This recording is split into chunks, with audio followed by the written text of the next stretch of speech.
It's a hot day, like all the rest. All 2 years of them. 2 years.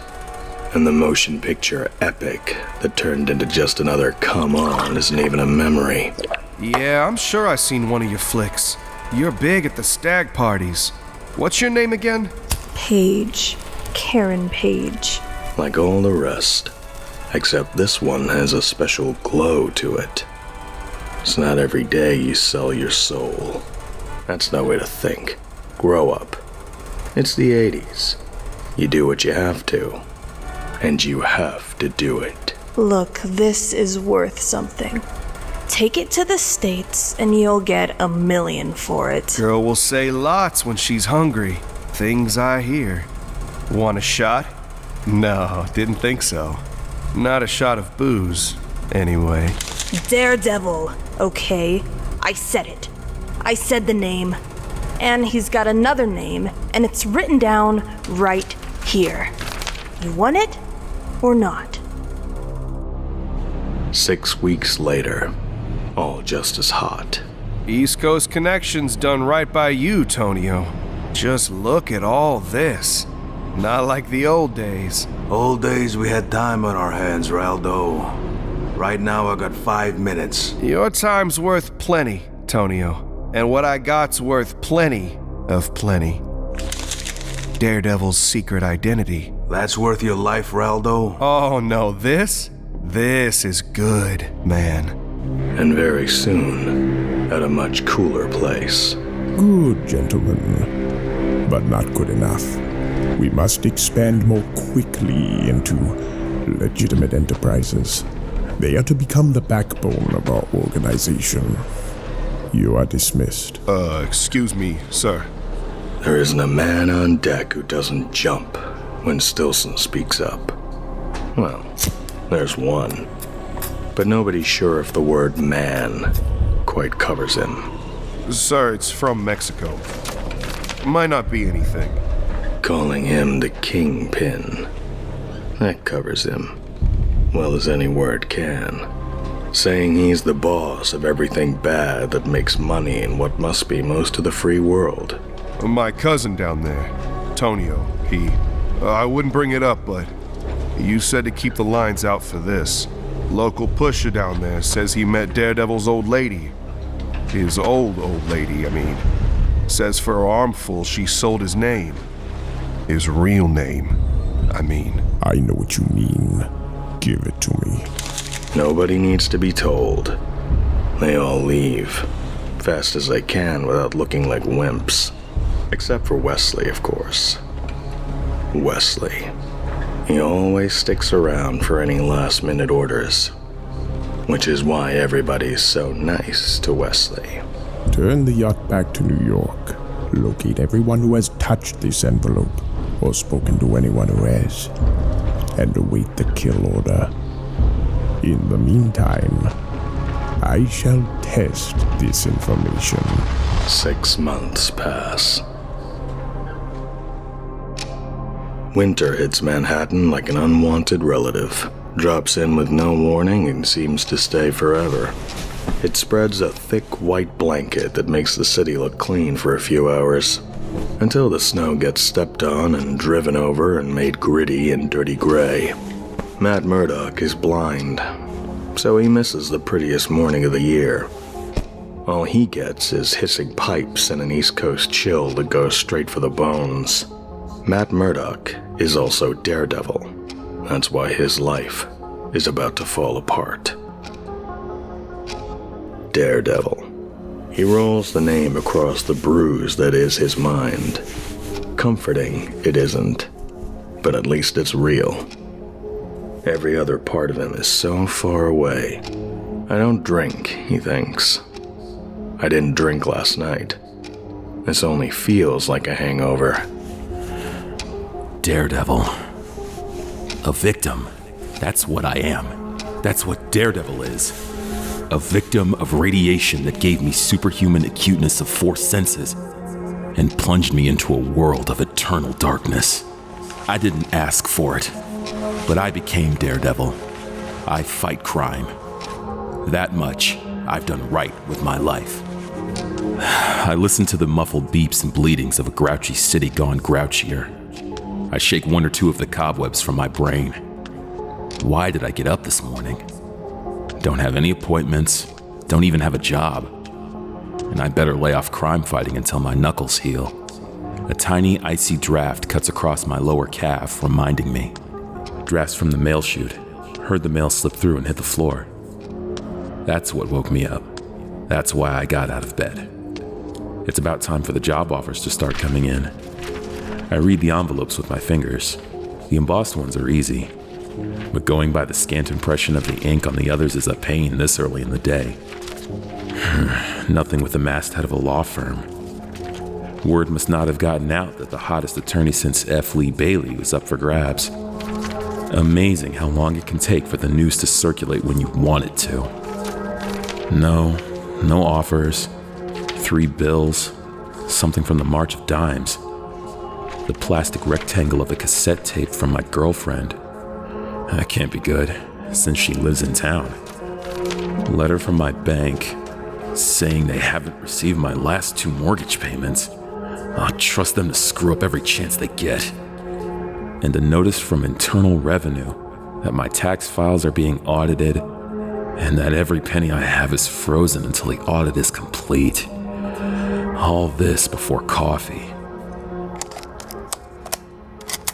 Matt, this is Glori. I've been trying to call you for days now. Hi, Sid. This is Matt. I just got something from the IRS. You don't seem to be home much. You're never home for me anyway. It's a... what? No, what do you mean? Sid, you've been my accountant for... You can't mean this, Sid. Lying to you. Sid, my records are spotless.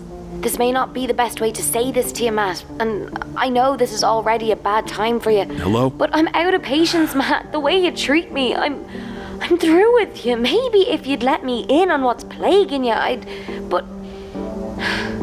appreciate you not making this all any more difficult. What I'm saying is that I'd rather you didn't call me. Matt Murdock.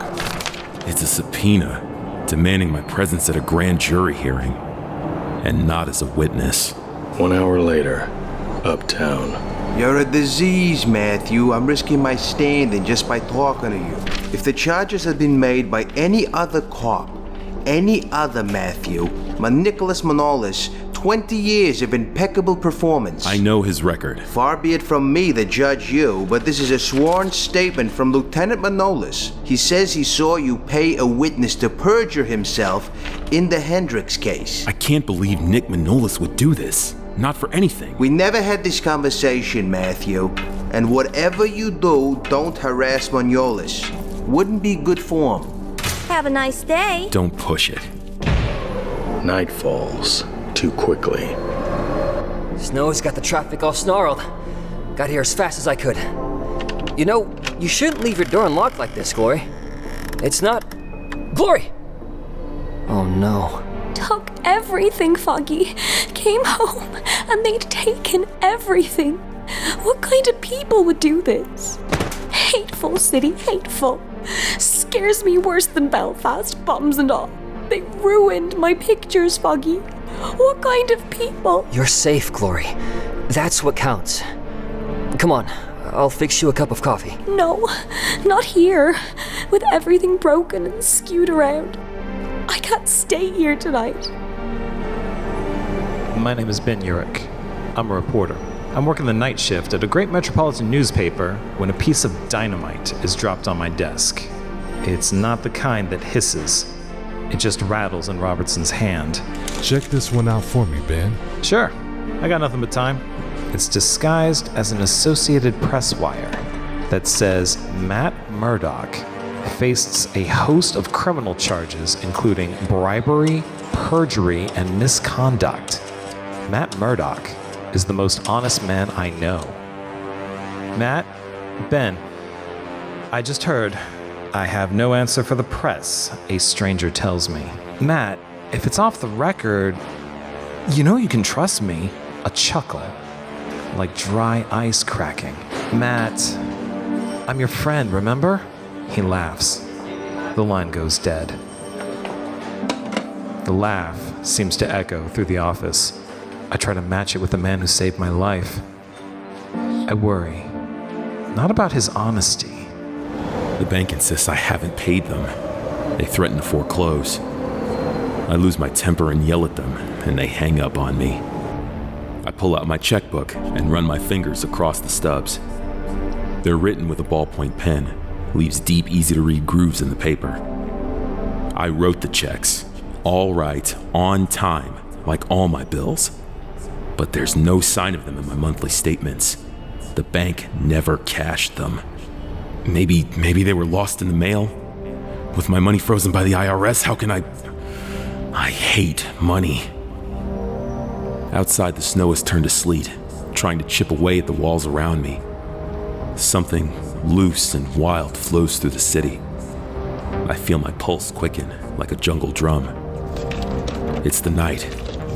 I've always loved it. I grab the weightless bundle of cloth. The only part of my life worth living anymore. The one release I can give myself when it all gets to be too much. She greets me with a blast of wind and her endless angry roar. She hums with power and tickles my legs with 1,000 flirting fingers. Laughs at me, blows a gust of filthy smoke in my face. Tricks me with a slippery stone. Rattles her windows with delight as I move across her, feeling her warmth. Getting nasty out there, huh? Boy, seems like just yesterday it was fall. Yesterday it was fall, Foggy. Suppose it was. You want some more decaf? Sure, and I'll burst if I do. Foggy, I so appreciate your kindness. When I came home and saw that, it was like I didn't have a friend in the entire world. Shouldn't ever feel that way, Glori. And yours was the very first name I thought of. And here I am, all warm and comforted. Why, I'm not even quaking anymore. Thought sure I'd never stop. Here, feel my hand. Will you look at the time? Better get to bed. I'll take the couch. The music in there is the kind you hear in department stores. There's something obscene about playing it loud. And loud it is. I'm surprised the building doesn't shake. How he can follow that stupid sitcom he's watching is beyond me. Of course, I've got this problem with visual entertainment. He grunts. Unsteady drunken steps work their way to the kitchen. I've got just enough time. 20 years, Nick. Why start lying now? Get out of my home. It's all wrong, Nick. I know you. And I have to know why you're trying to ruin Matt Murdock. He flinches at the name. I smell his oily, guilty sweat. I feel the heat on his cheek. A flush of defiant rage. The sound belongs in a South Street bar. I could force the truth from him. Tough as he is, I'd have to use torture. And he'd deserve it. I said get out of my home.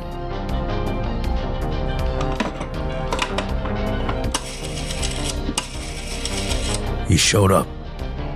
Yeah, Daredevil. I did what you said to. About my boy. Doctor said he needs that treatment soon. He goes on about his boy and how he'll say whatever they want him to say at the hearing. A symphonic version of the theme to Kojak is getting into full swing, so I miss the voice on the other end of the line. It's hard to stomach the muzak or Nick's whining, so I leave him at the mercy of his guilty conscience.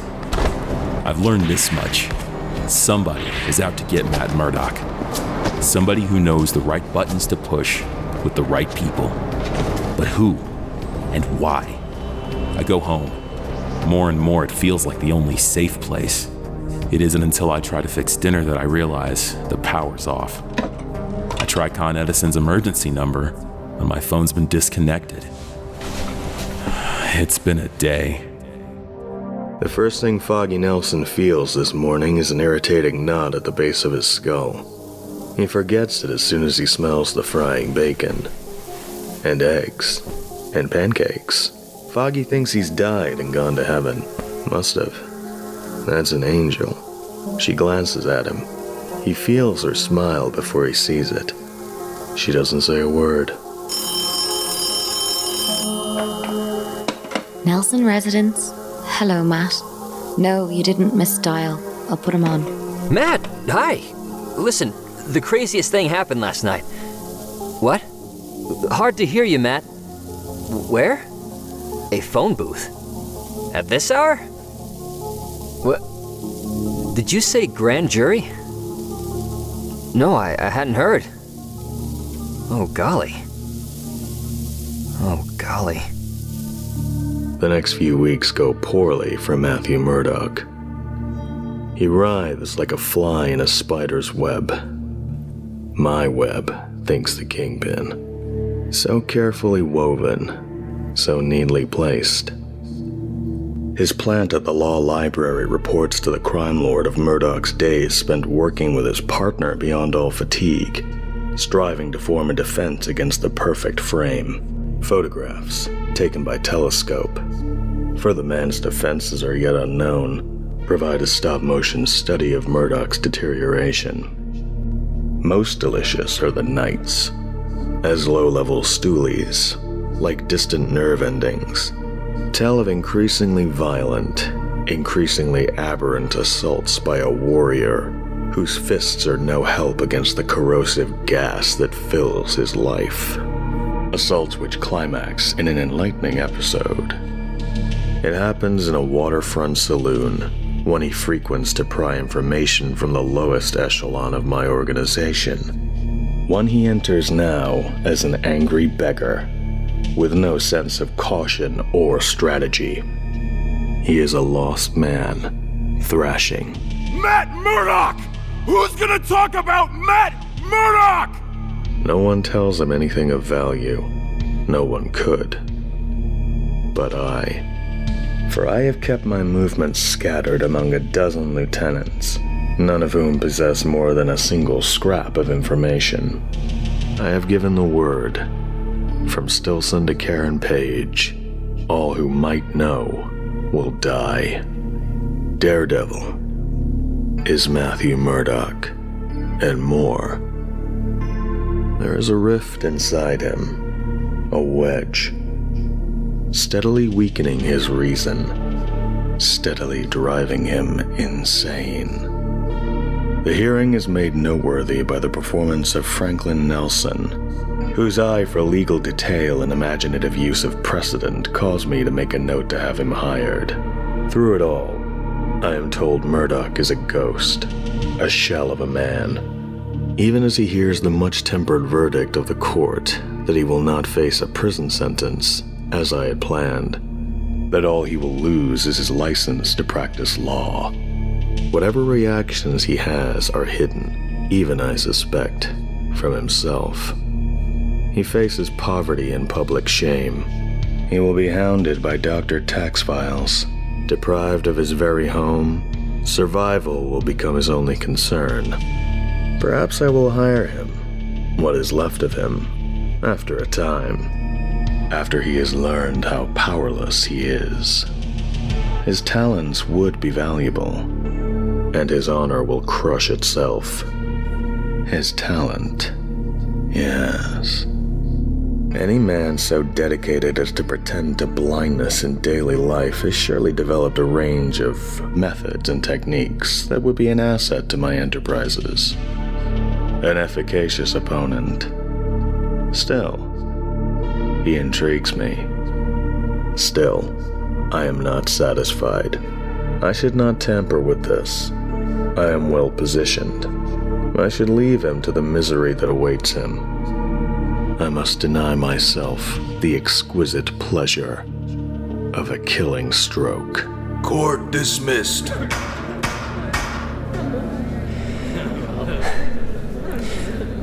I feel awful, Matt. Just awful. Stop, you were brilliant, Foggy. You kept me out of prison. I haven't done much to deserve this kind of friendship. Never stops being hot here, but Karen Page is cold, shaking with cold from head to foot. It streaks along her arms and legs, and her stomach lurches like an airplane engine starting. Got no money, but still have some of my looks left. He'd said that. Said I still have some of my looks. In a fur. Some of my looks. I'm just 25. Huh? And you must be Karen Page. Even as she runs, she hates herself for the name that comes to her. The man who always helped. Matt. The notice of foreclosure sits too big in my jacket pocket. I've got 30 days to avoid repossession. By paying out money, the IRS won't let me near. 30 days and $10 in my wallet and I'm not a lawyer anymore. I'm not defeated either. Not yet. Maybe I've been thinking about it all wrong, looking for a single enemy to pin it all on. Maybe it's everybody, from Internal Revenue to Con Ed to Mop L to Glori. I call Foggy at 7 in the morning, and Glori answers. Foggy? He's in on it too? No, Foggy stood up for me, fought for me. But that could be part of the plan. What am I thinking? I'm just tired. I need to sleep. In my own bed. My own bed. Tomorrow I'll do something. My legs are shaky. I must be nervous. No, it's the pavement. That rumble.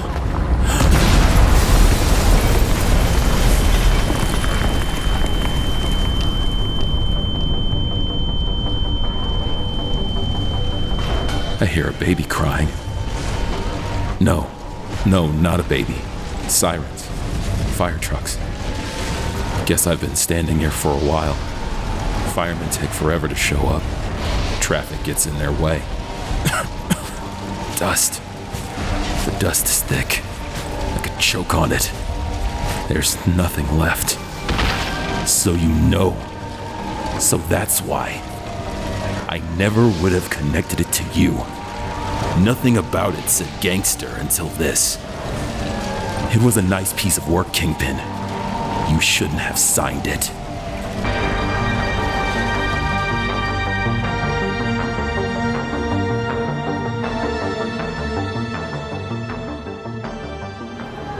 They're only human. They do their best not to think of him and what he used to be. To Foggy Nelson, he was partner and best friend. To Gloriana O'Brien, he was the man she loved. They do their best. You be careful now, Foggy. Foggy! Foggy, are you alright? No problem, Glori. Landed on some of my best padding. Better get the phone. Hello? Glori, what? Foggy, it was Matt. And he didn't make any sense. The window's closed, but you'd never know it. Not with the stiff breeze that's blowing through it, giving me a sweetheart of a cramp in my lower back. 6 inches of snow outside and still no heat in the room. And here I'd planned on staying at the plaza. That was before I discovered that the IRS had made my credit card so much worthless plastic. Left me with $10 to my name. I found a hotel that made change. Place smells like rat hair. I'd much rather stay with a friend.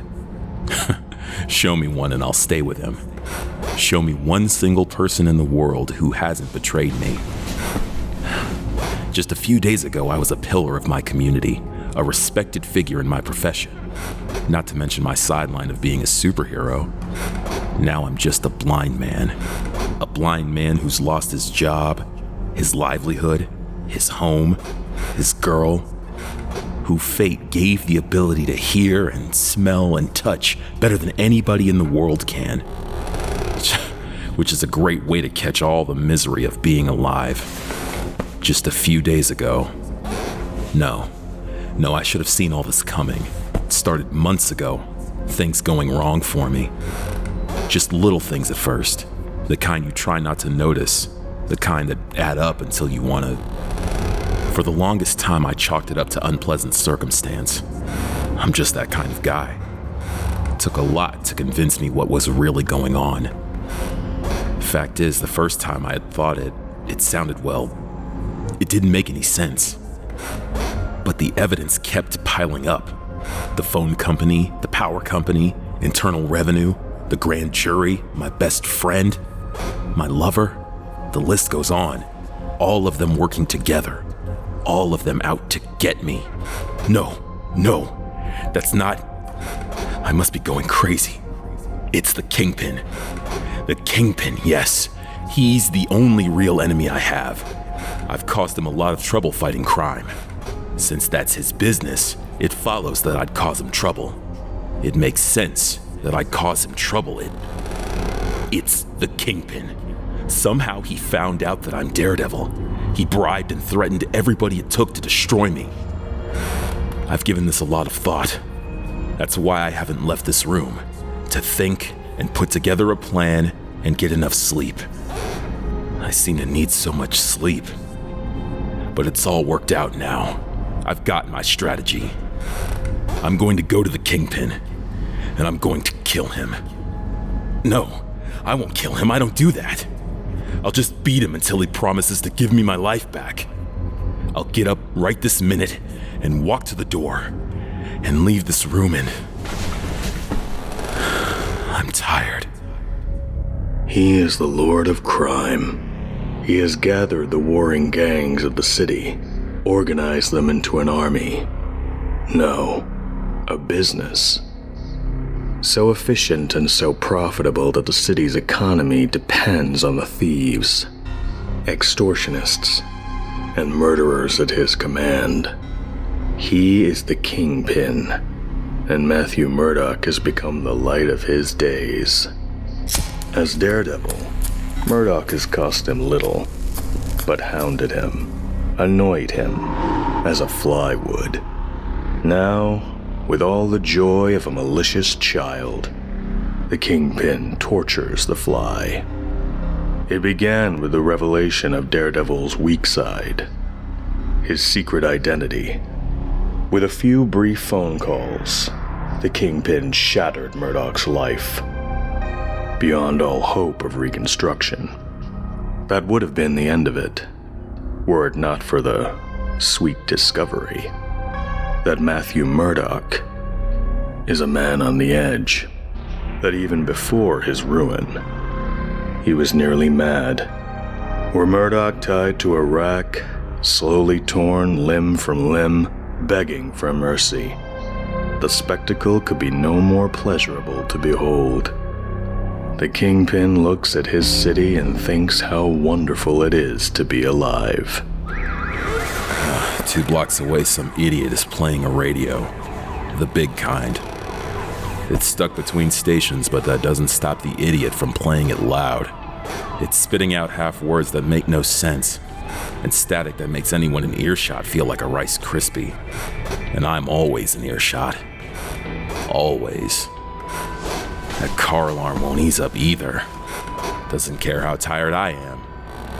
Might as well get up, walk out the door, and get something to eat. Just walk out the door. Got $2 left. That's enough to buy me some breakfast. Get some food in me, and I'll be fine. Then I'll hit the gym. No gym. The Kingpin blew it up. Maybe I'll just hit the Kingpin. He'd make a good punching bag. He's fat enough. Just walk out the door. I walk out, and a kind stranger gives me a ride uptown to the Kingpin's headquarters.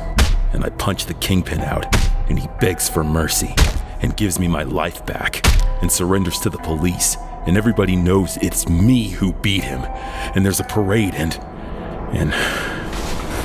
I must have dozed. I was going to leave, turn the doorknob. I'm not calling Glori again. She doesn't deserve me. It's the operator I'm calling to find out what time it is.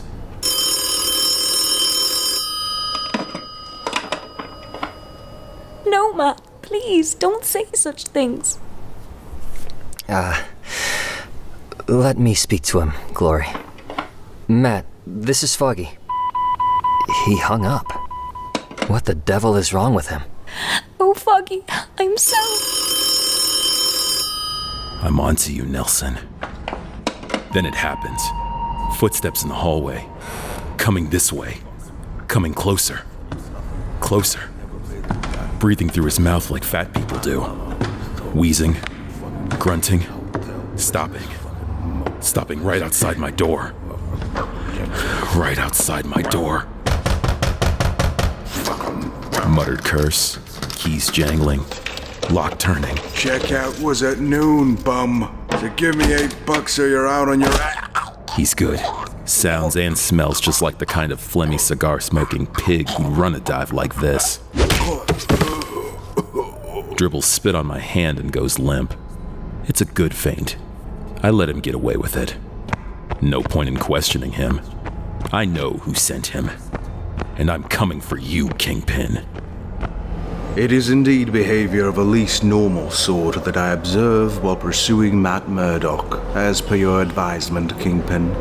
He drops the hotel manager to the floor as one would drop a bag of fish, which one does not want, whereupon he exits said hotel to walk to the 14th Street entrance of the Uptown D train line, like a man repossessed. I myself gain admittance to the very same subway car as Murdock, there to observe him to be in a state of extreme aggression. We proceed without incitement to the Pennsylvania station stop, whereat 3 youths board brandishing 9mm handguns of the street variety, loudly declaiming their intention to deprive the passengers of their personal effects. Hereat one elderly man attempts a frantic disembarkation. One of the youths administrates to him a reprimand that is of a physical nature. Shut the hell up, old man. All right, everyone do what we say and nobody gets hurt. And Murdock does nothing? Nothing, boss. At this moment I now describe, that is. At this junction, the youths do then accost each passenger in turn, admonishing them into emptying their purses and wallets into a D. Agostino's grocery store shopping bag, even as they forcibly acquire a necklace from the woman next to him. Give me them pearls, lady. Don't you dare touch me! Murdock seems unperceptive as to the communal predicament. It is not until he himself faces the business end of one of the aforedescribed firearms. Hey, what you looking at, pretty boy? That Murdock manifests combat acumen of a startling proportion. Leave us say his response is extreme.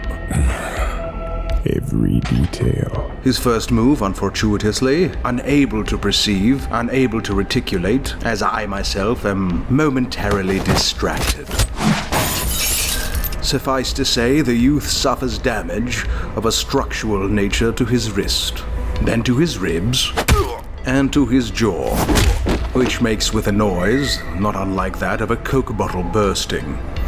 As for the second youth, his attempt to withstand Murdock's assault is interrupted by the sudden rearrangement of his spine. Hey man, stop that or I'll shoot you. It is the last of them who succeeds in firing his pistol. Oh God. But Murdock is, as I said, a man repossessed. Henceforth, the train comes to a stop at 42nd Street. The doors open. Murdock wheels at a shouting command. Lovely. Lovely. The command is of a constibulative variety. What the hell is going on in here? Hey, freeze! Furious, stupid, every man his enemy. I could not dream of a more perfect hell. I envy you, you blessed little worm. You have witnessed the death of a noble man. The pleasure of his coming attack will be nothing compared to this. You think he's coming here? I know it.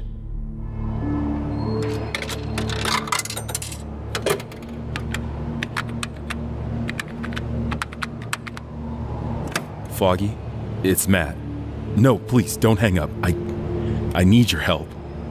I I think I'm sick, Foggy. There's something wrong with my mind. I just beat up a cop. You see, it's the Kingpin. I keep thinking everybody's working for him, and... Well, yeah, I know that practically everybody is working for him, but this was just a cop, and there was no reason to... What? Oh, you sure? Okay, well, maybe the cop, but there's something wrong with me, Foggy.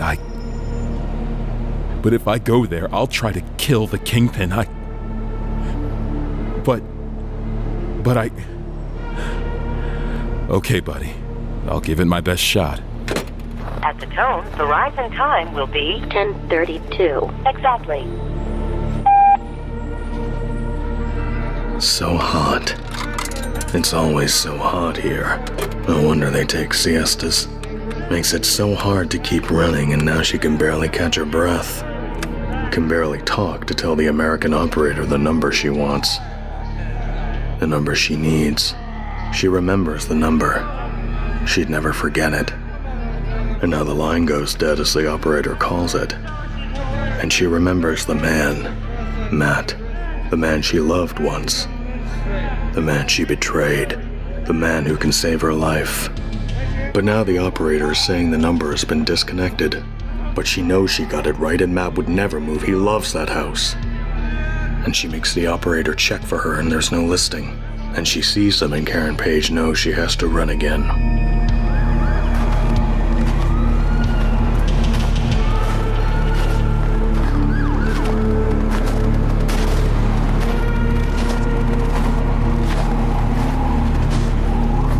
Yes, he's a friend of mine. That's why I know there's something rotten going on here, Jonah. Looked pretty cut and dry to me, Urich. Your pal Murdock got caught with his pants down. Matt's straight, Jonah. You don't know how straight. This is a frame by the Kingpin. The Kingpin? What the devil's a blind lawyer got to do with the Kingpin? I can't tell you that, Jonah, but I want this story. And I'll write it, for one paper or another. It isn't like you to take a stand, Ben.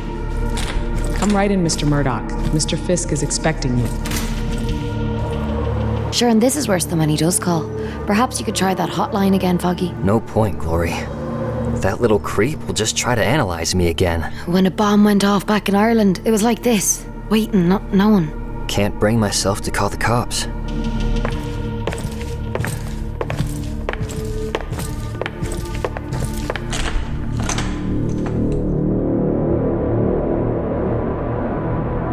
So close, they came so close this time. Shakes are coming again. She'd throw up if there were anything in her stomach. How did she get started on the junk? How did she get here? How? Matt, where is he? He always made so much sense of things. Can't keep hiding. New York.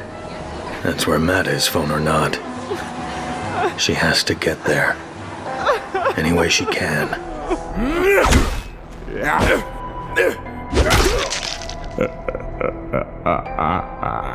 Any way she can.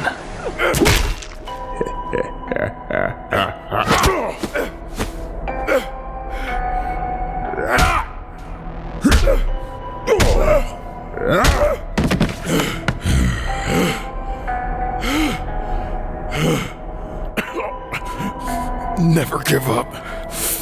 Never.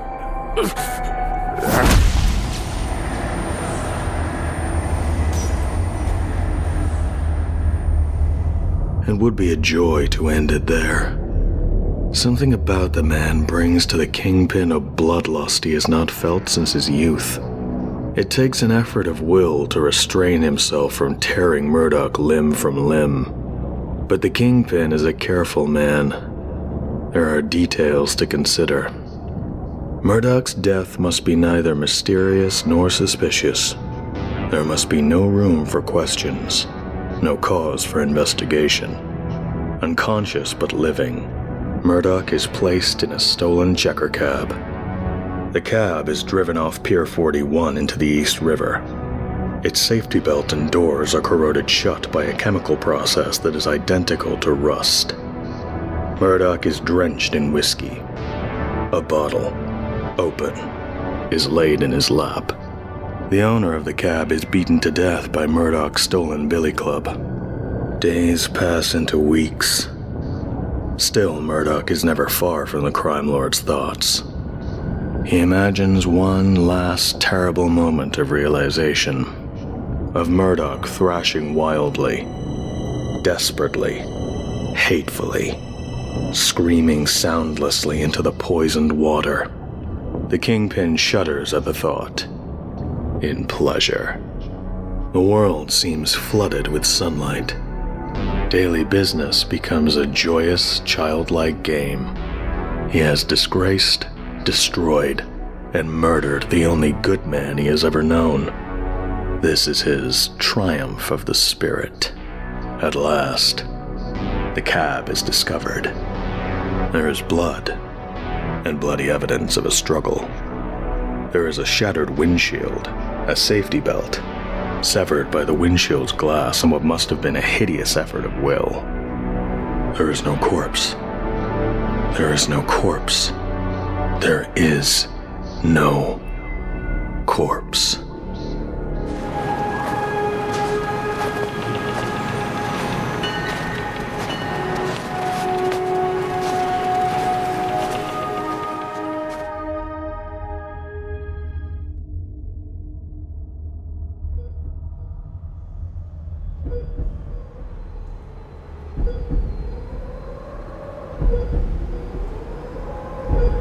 I never believed that business of your life flashing in front of you before you die.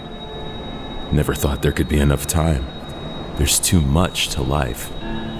But there's really horribly little that counts. A sunny day, bright and pretty, the last day I will ever see.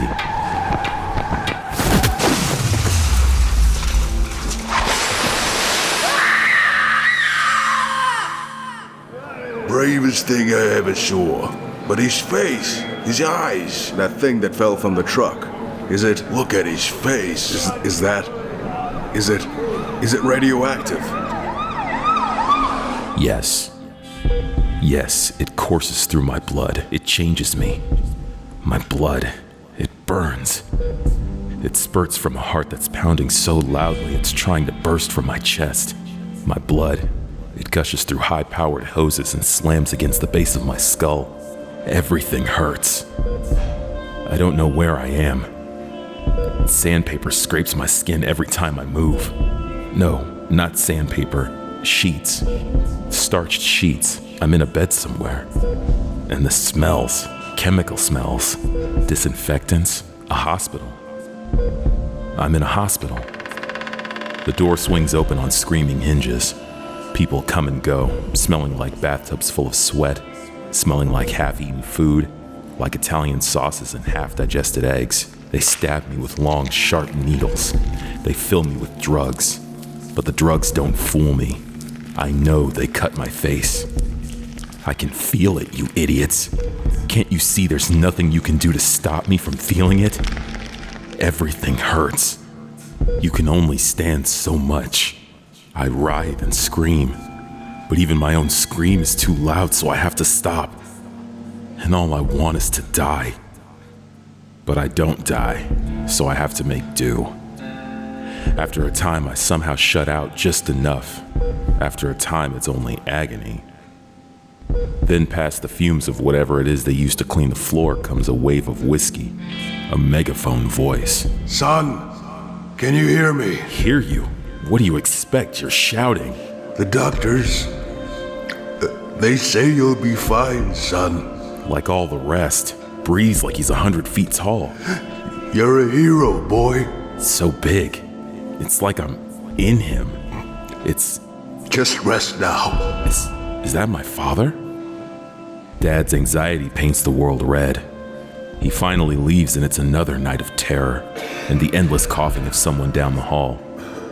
Then, soft steps, a soft woman's scent, a soft voice. Why does it hurt? So loud, so smelly, everything. I see. She breathes. Down the hall, the coughing subsides. When she speaks again, it's a gentle whisper. This may not be a bad thing. What you could do with it. Do with it? Just think of it. It's a blessing, Matt. It's yours. Yours. And it's our secret. Don't tell anyone. Promise me now. Who are you? Lips, warm, kissing my forehead, loving, and something hard dangling from her neck. It's a cross made of gold. Promise me. A kind woman's gift of hope to me. I never understand it, and she never comes back. But it gets easier. It's okay, Dad. I'm awake. Son, how'd you know I was here? Could hear you a mile off. Sit down, Dad. We have to talk, Matt. Man to man. I'm all ears, Dad. It's about the accident, son. You were hit by something. Some corporation was driving through town. Right through town. They won't say if it was radioactive. They won't even talk to me. It messed you up pretty badly, Matt. Your face. Well, I'm amazed what they were able to do with it. You're going to look good as new, but it's your eyes, son. I know. I'm blind, Dad. There aren't any bandages on my eyes, and I never heard of a hospital without lights. You're taking it well, son? Yes, I promised. I keep my heightened senses secret, even from Dad. I find a teacher who helps me master them, and Dad is murdered, and I become Daredevil and fight crime. And other things happen, a home, a career. But the other things are gone now, so they don't matter. Gone. The Kingpin took them away, found out my secret identity and took everything away. And I attacked him, and he killed me.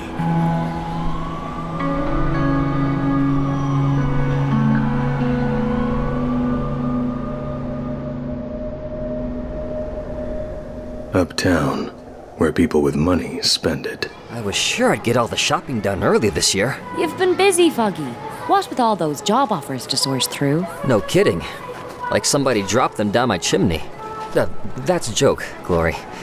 Here in America, we tell the kids that Christmas gifts come from Santa Claus.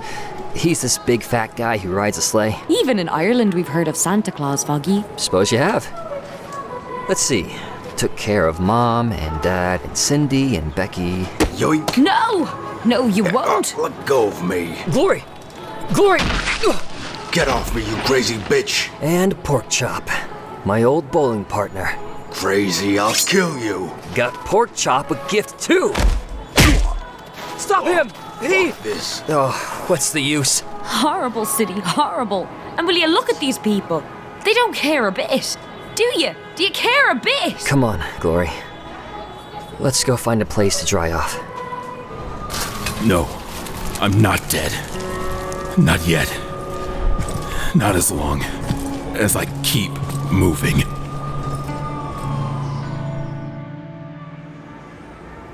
My editor wants something sweet for the Christmas Eve edition. Something about little girls and puppies. And here I am at Bellevue.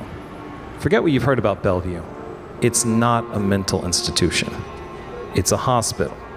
Sure, they treat lots of emotionally disturbed patients, but they also handle more than their share of what we like to think of as sane cases, like corrupt cops and children with heart conditions. My name is Ben Urich. I'm a reporter. This is my Christmas story. How's the kid? You again. Told you to leave me alone. 20 years on the force, spotless record. Didn't even take vacations.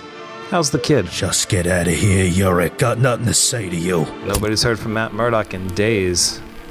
He might be dead. Quite a frame he was put in. Quite a frame. No smoking in here.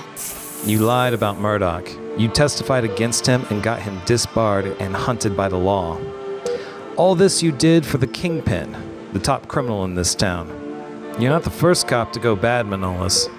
And it's not like you didn't have a reason. Best treatments for certain cardiac problems cost bags of money, more than a cop's medical plan provides. By the way, how's the kid? Complications. Going under the knife in an hour. Could die tonight. Keep moving. Doesn't matter where. Christmas Eve. How can it be Christmas Eve when it's so hot? Christmas is snow and fireplaces and loved ones and presents. It isn't the Mexican sun and quaking from head to toe from heroin withdrawal. It isn't robbing a blind man. A second I've robbed, thinks Karen Page. Matt. I robbed Matt, too. Sold his secret identity for a fix. And now I need another fix, and I need to get to New York, and I need Matt to save me from men who are trying to kill me. I need money. The second blind man I've robbed. But this one catches me, screams and won't stop screaming. Keep moving. Don't think. The killers can't be far behind.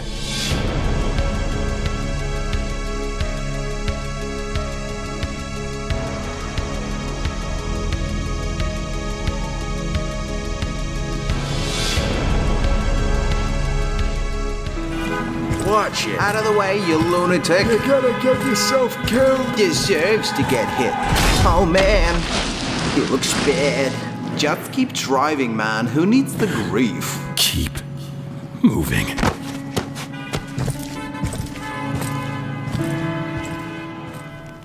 I miss you too, Mom. It's Matt. You know, my partner. Or at least he used to be my partner. He's in a lot of trouble. It's kind of hard to explain. But as long as there's a chance I might hear from him, I'm glad you understand, Mom. Oh, things are going real well. I've gotten several job offers. Yes, I know you said I would. One in particular looks quite good. Almost too good. No, I don't know what I meant by that. And, well, it's not just that, Mom. You see, I've met a girl. She's real nice. Oh, jeez, Toik. I mean, we could have just bought the suits. With what? We've been tapped since the Kingpin froze us out of work. Hurry up and get dressed, Grotto. I don't know. I mean, Santa Claus? Shut up. Now we sleep to the Upper East Side. The rich ones give us money, and they feel better about being rich. And we feel better all around. It's the Christmas spirit. Take it off. Take your face off, man. He's just a bum, Toik. He's already been beat up plenty from the looks of things. Here, buy yourself a bottle. Take it off. Tarek, you didn't have to. Bled all over the suit. Let's get out of here. Oh, man, we're gonna be on the naughty list for sure. Nick's son dies at 12:03 Christmas morning. If you want me to describe the way that makes me feel, you're a ghoul. He talks. None of it makes much sense, but it will. I've got my story. I've also got a world-class nicotine fit, so I lead him out to the parking lot, where I don't expect to have to face any grouchy nurses.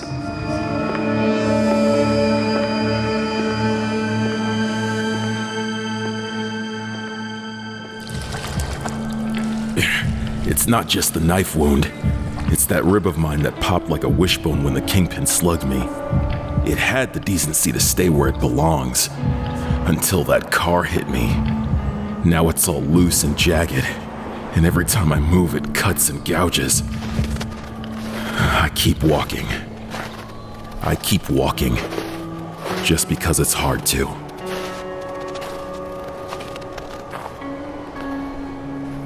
Karen Page. I'm a real fan of yours. Of your movies, that is. I can see what you need. Not just the junk. I need a ride to America. I can pay. The smack. For that, I'll take your money. But the ride, well, Let's just say I'm going north anyway. Got deliveries. All I need on the ride is company.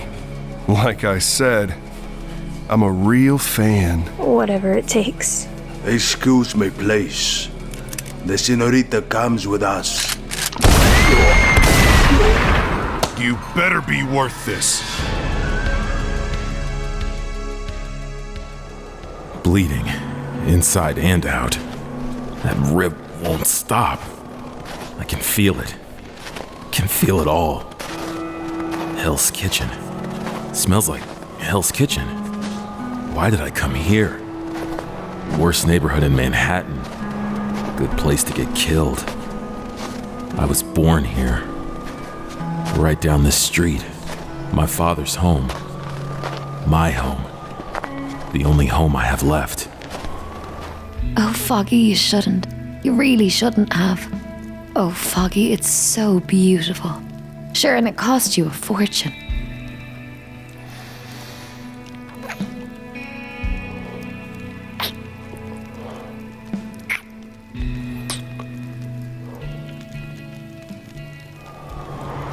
The wind is cold. Blows fast across the empty lot.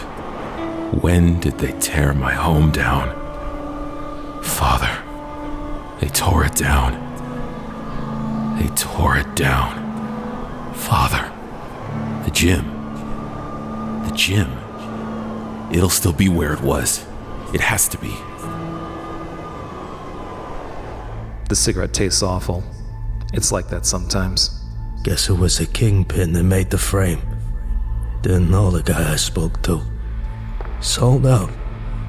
20 years without fixing a ticket. And I sell out. And it doesn't even save my boy. Hey, it's gotta be okay to smoke out here. Didn't even save my boy. What are you?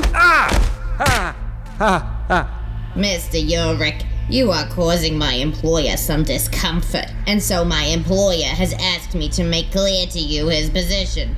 His position is as follows. If you were a publisher, my employer would destroy your presses.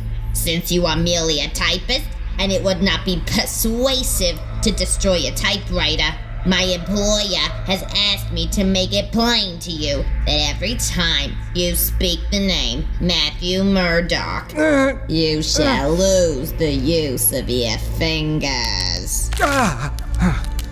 The worst thing is that I don't pass out. I get to see what she does to Nick Manolus.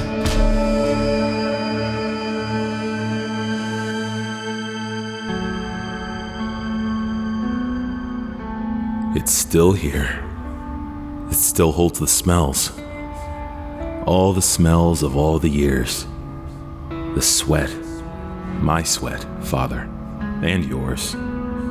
You trained here. You trained and made me promise to stay away.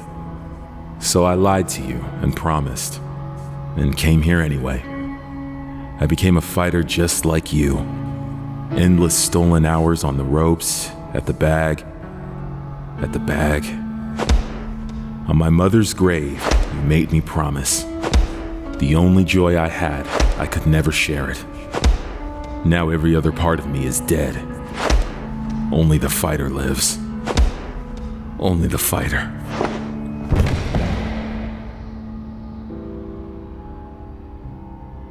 God rest ye merry gentlemen, let nothing you dismay. Remember Christ our Savior was born. You're mine now. Matt. To save us all from Satan's power when we were gone astray. Oh, tidings of comfort and joy, comfort and joy. Oh, tidings of comfort and joy. Matt. God rest ye merry gentlemen, let nothing you dismay. Remember Christ our Savior was born on Christmas Day to save us all from Satan's power when we were gone astray. Oh, tidings of comfort and joy, comfort and joy. Oh, tidings of comfort and joy. There is no corpse. For 6 hours, this thought has been ringing through his skull. The man he thought he's murdered, so exquisitely, so painstakingly, relishing every precious step. From Murdock's ruin to his emotional dismemberment, to that moment of savage ecstasy, when the Kingpin's fists tore through him, cracking bone. The man he thought he'd murdered is alive. 6 hours, spent sweating and straining, seeking the limits of his own inhuman strength, seeking that place past the thought. There is no corpse. What is it about Murdock? He was a minor concern. A promising talent to be observed and catalogued and even occasionally flattered, and perhaps one day to be turned to the Kingpin's way. But he is more than this. Now, he is much more than this. He always was. And I have shown him that a man without hope is a man without fear.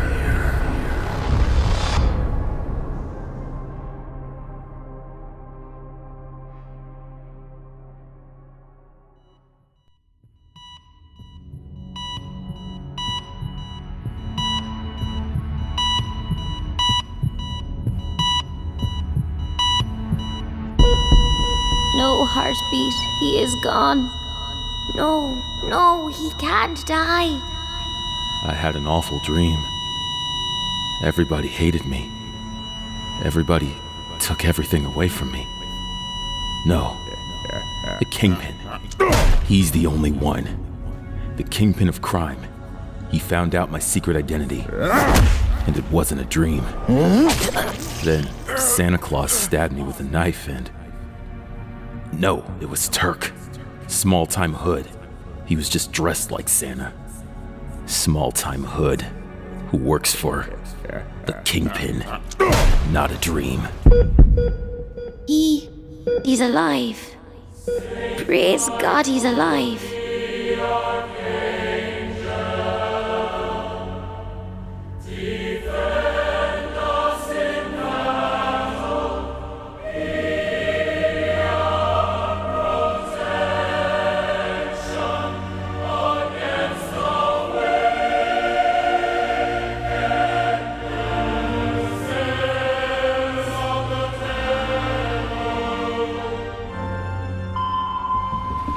The breeze is cool.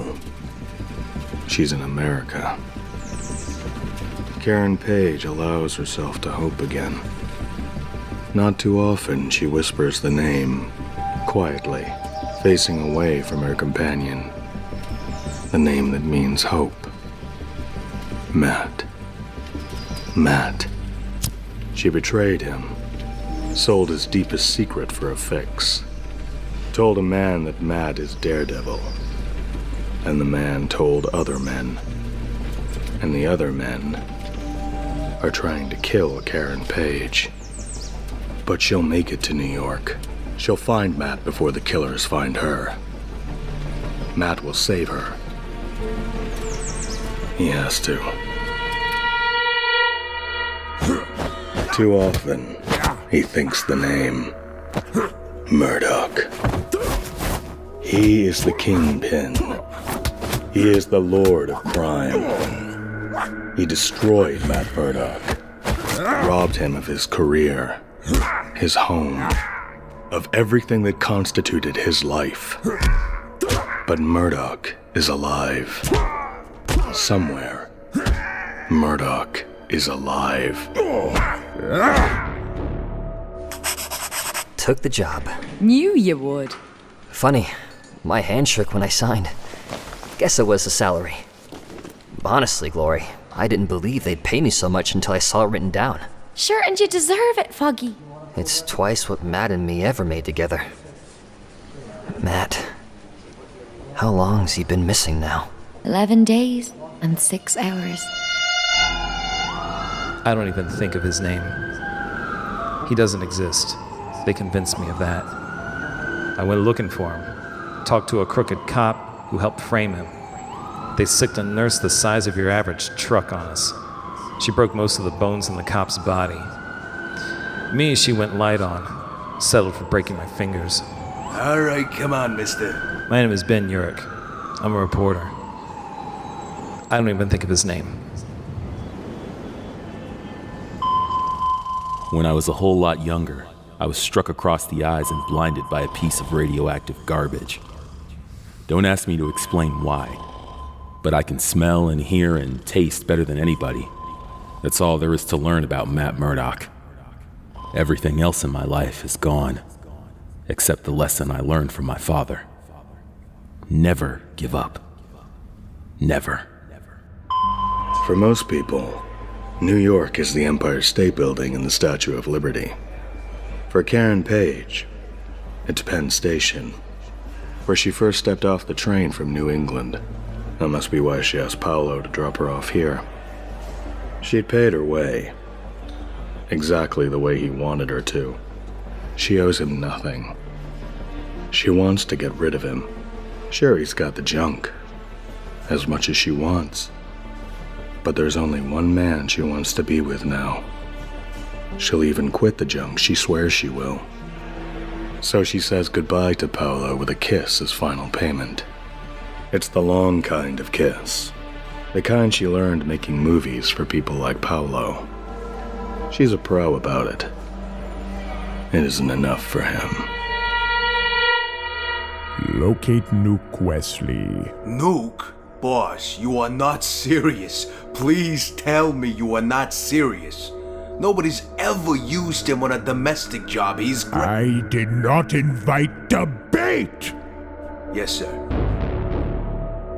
No, you don't know, Ben. You just don't. Look at you. They broke your fingers, honey. They'll kill you. Do you know that? They'll kill you and you'll die for... Don't say the name. Don't even think of the name. It's so very important that we don't even think of the name. They've done some work on me. The broken rib is back where it belongs. I'm not bleeding. I'm one big bruise. Best not to pay attention to how I feel. The more I focus outside myself, that stench.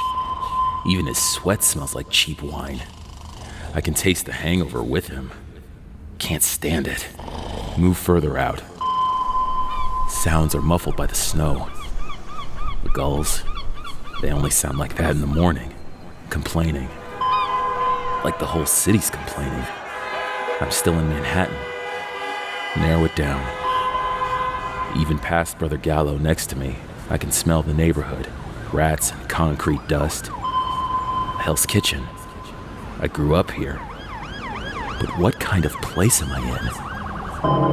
Whoa. Church bells. I'm in a church. Must be in the basement, a mission. Just me and the winos. Gotta get away from these smells. Okay, who took the muscles out of my legs? You idiot. My name is Maggie. You're staying here. Hello. I'm calling for Franklin Nelson. Oh, Mrs. Nelson. I'm sorry. It's just, I had no idea he'd gotten married. You see, I used to be his secretary, Mrs. Nelson. His and Matt Murdock's. Could I please speak to Foggy? He doesn't live there? But you said separated. Oh, I'm sorry. I need, do you have a number where I could reach him? Yes. Oh, thank you, ma'am. Thank you. Karen? Karen Page? Golly, you're the last person I expected to hear from. How's it going? Matt? Well, Matt's come on hard times, Karen. It's a long story. No, I'm sorry. I don't know where he is.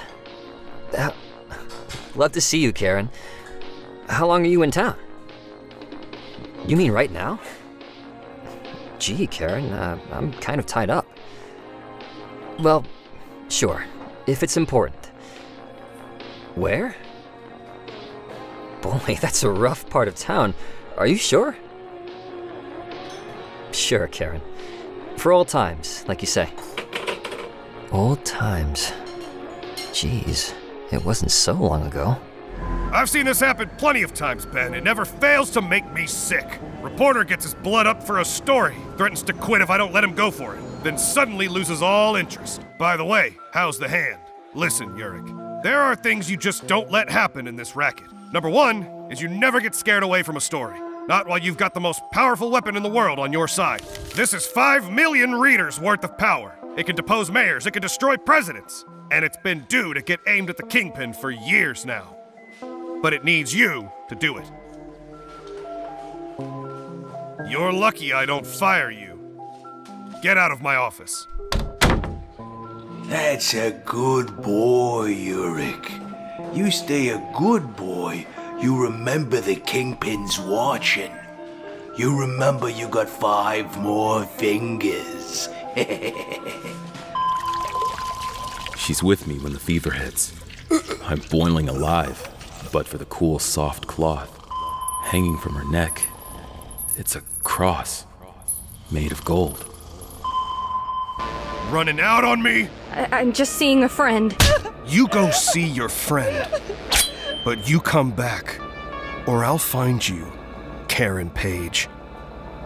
You're mine now. No, Morton, I will not show this garbage to Jameson. You will go out and take some pictures we can use. But Oh, mild, he says. Punch it up, he says. Just a puff piece, simple, stupid puff piece, and you take 3 hours. On the first paragraph. Just a minute. What's the problem, Ben? The deadline for the morning edition is always a good time at the New York Daily Bugle. I get a phone call. I'll tell you the problem. An ex-president does carpentry work at a welfare project and says all the usual stuff. Not your major literary challenge. But Urich here can't get it written. Who put our top crime reporter on a piece like that? Copyboy! Could you speak up? I can't hear. It's Lieutenant Manolus, Mr. Urich. I've been able to talk for a couple of days now, but you haven't called. I'm ready to give with my story. Mr. Urich is off the crime beat.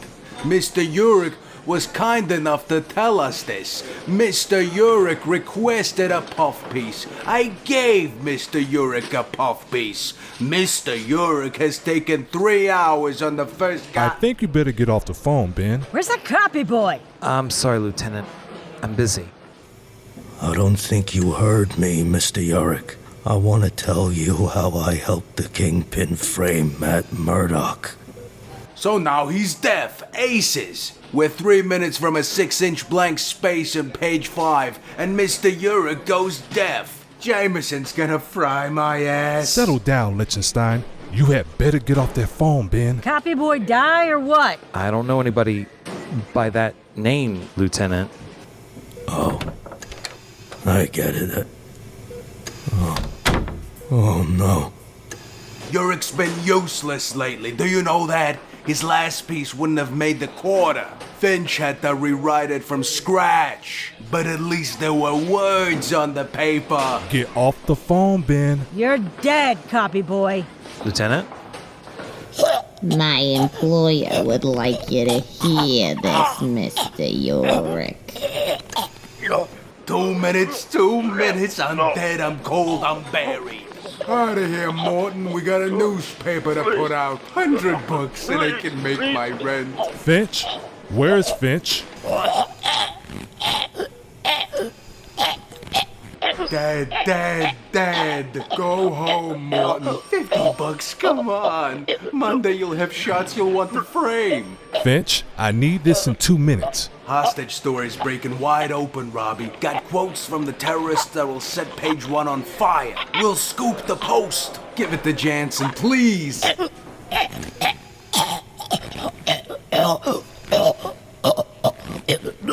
Watch where you're going, Morton. You watch. I really appreciate this, Finch. Remember, 2 minutes. I want you in my office, Ben, now. Jensen!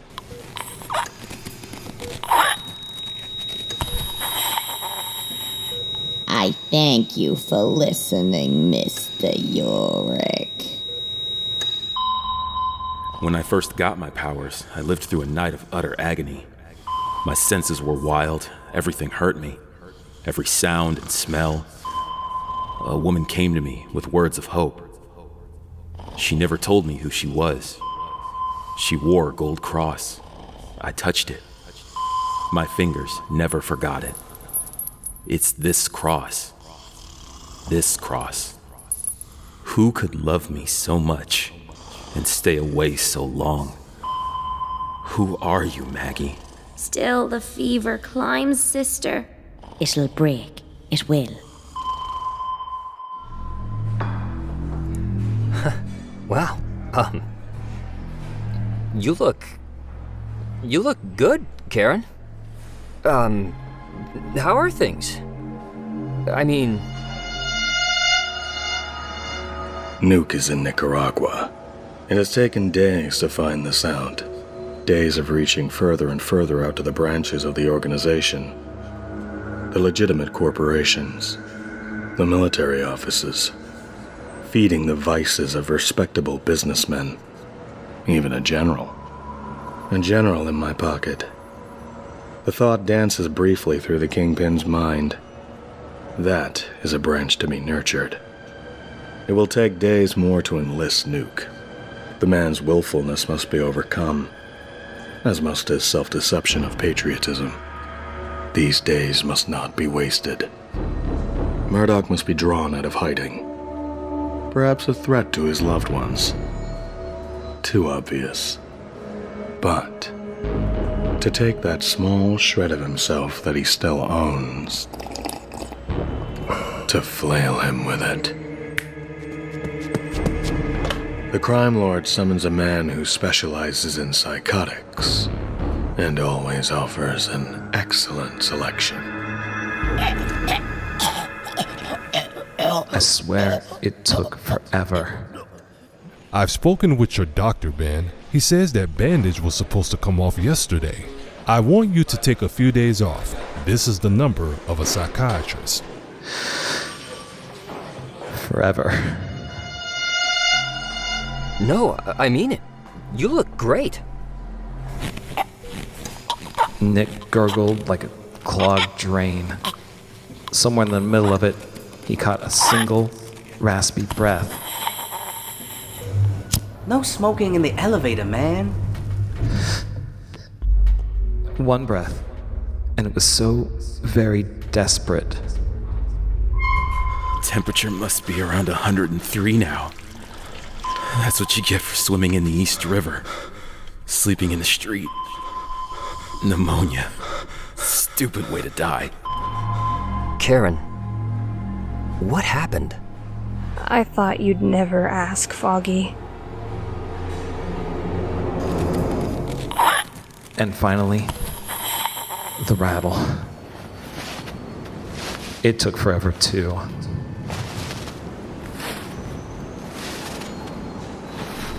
I suppose you know about... No, you wouldn't have seen my movies. Let's just say that I've messed up my life about as badly as I could. I'm a junkie. And I've got to find Matt or else I'll be murdered. What happened to your mouth, Karen? That Paulo, the man I'm with, he's pretty awful. I'd like to get my hands on that rat. Don't. Just don't, Foggy. I just need to know where Matt is. I can't tell you why, but he's the only man who can save me. Matt's disappeared, Karen. A lot has happened. Our law firm went out of business. Matt's been acting crazy for some time now. Then he was charged with criminal misconduct. Not Matt. No. It was a frame, by gangsters, I think. We did our best to fight it, but we lost. Matt was disbarred from practicing law. Then his house blew up and Matt vanished. No. Foggy, it's all my fault. Tell me what you mean by that, Karen. Nothing, just talking like a junkie doesn't mean anything. Look, I better go. Back to the guy who punched you. No. You're coming home with me, Karen. No, Foggy, you're sweet, but no. Paulo, he'll kill you. He'll kill both of us. I won't take no for an answer, Karen.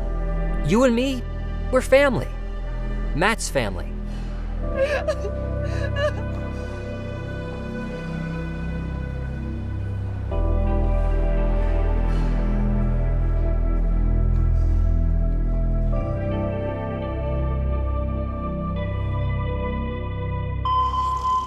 The fever grows in him. No earthly force can stop it. He has lost too much blood. His body cannot fight. He will die, but he has so very much to do, my lord. His soul is troubled, but it is a good man's soul, my lord. He needs only to be shown your way. Then he will rise as your own and bring light to this poisoned city. He will be as a spear of lightning in your hand, my lord. If I am to be punished for past sins, so be it. If I am to be cast into hell, so be it. But spare him. So many need him. Hear my plea.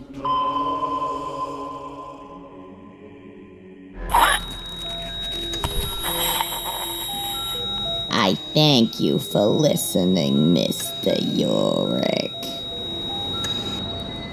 Don't even think the...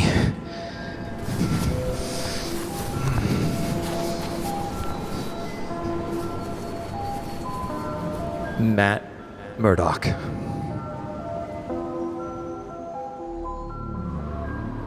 Downtown. I don't like it. I know who you work for, Felix. And the Kingpin is never up to anything good.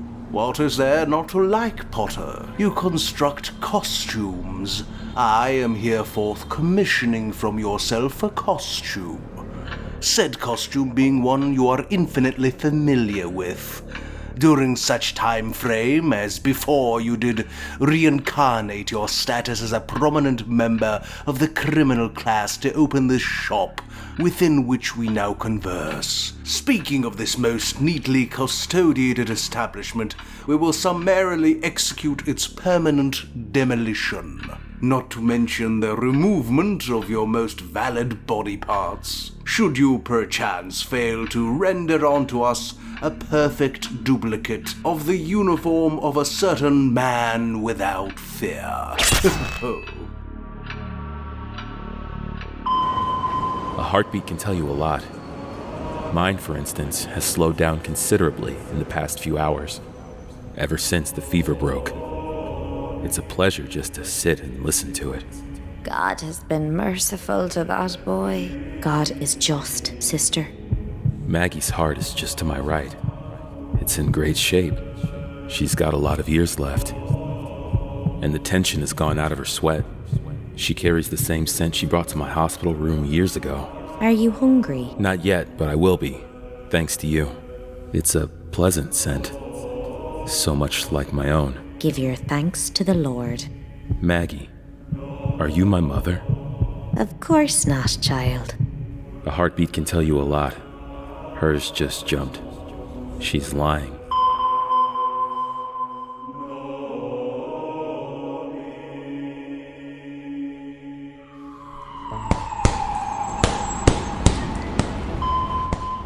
Put simply, gentlemen, crime is on the rise, and therefore, so are our profits. You are dismissed. One moment, Mr. Fisk. There's nobody in this room who would question your authority or your judgment, Mr. Fisk. Nevertheless, certain allocations of personnel and funds have come to the attention of the board and, well, sir, there's been a lot of talk about Matt Murdock.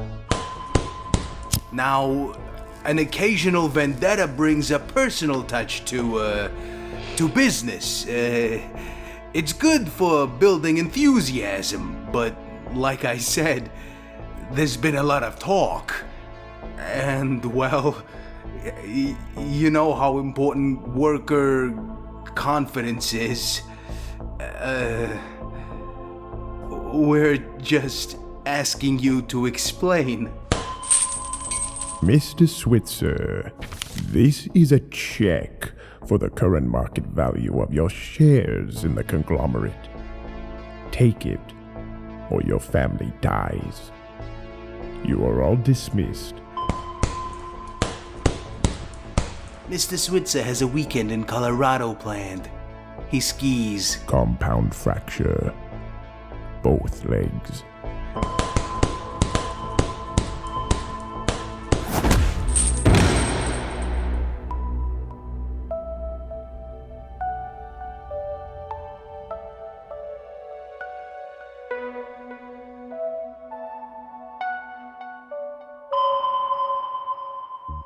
My name is Ben Urich.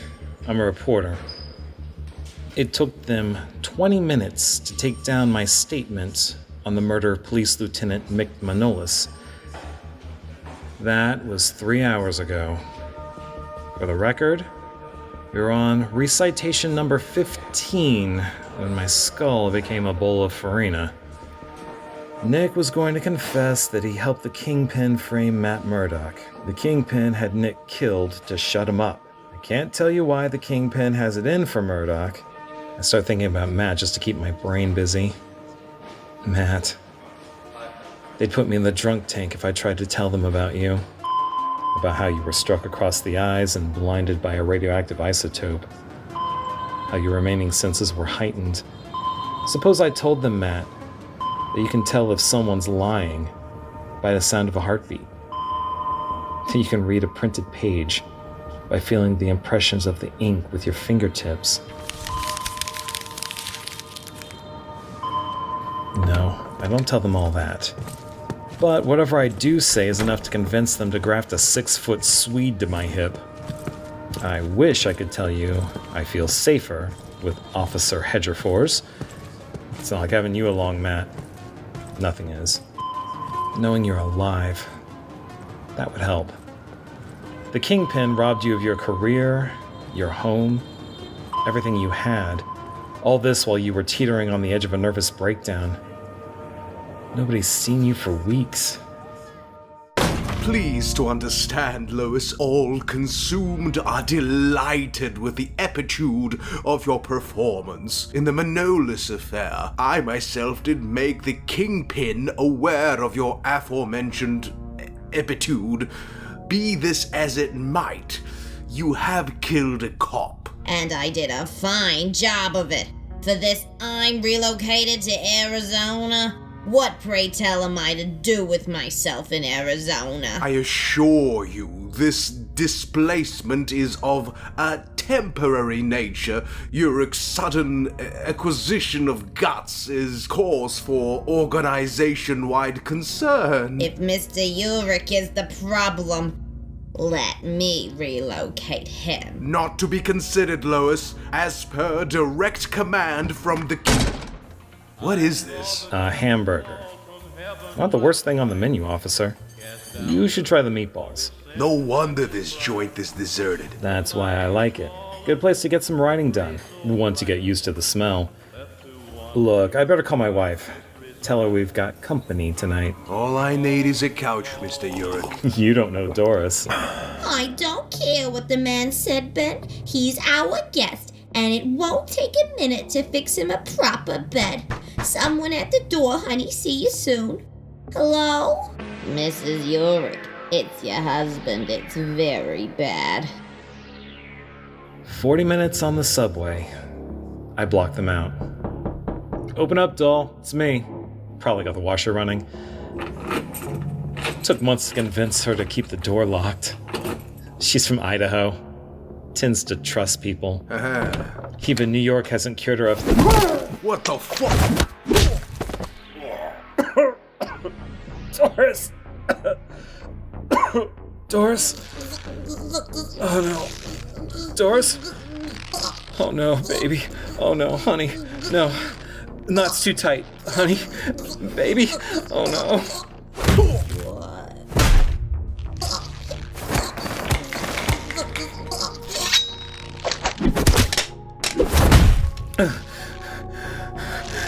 Don't move, honey.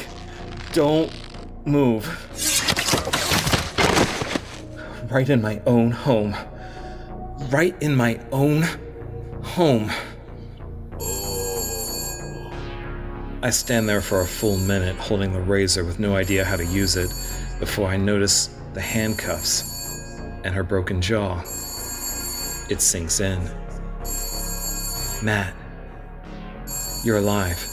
Hello? Hello, Mr. Urich? You might not remember me. I'm Melvin Potter. Yeah, that's right, Mr. Urich. I read your article in today's Bugle about the Kingpin. We ought to talk. I mean, we have to talk. Tonight. It's about Daredevil. It's urgent. Tonight? No. Can't talk tonight. Tomorrow. But it has to be tonight. It's a matter of life and... Right in my own home.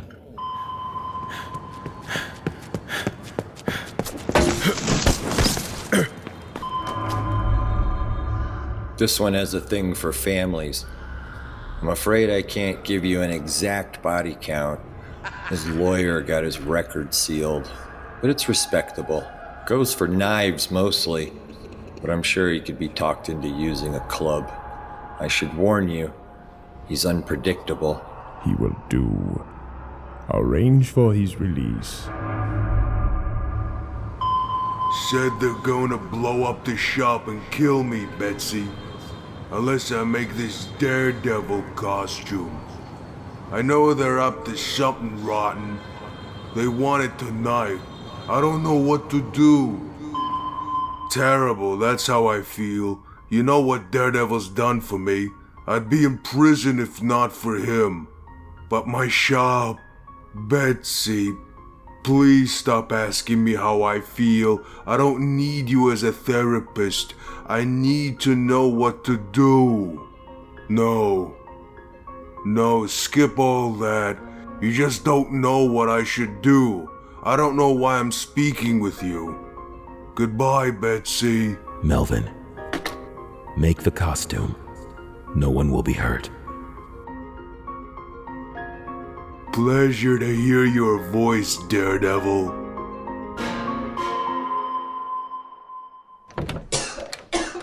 Karen,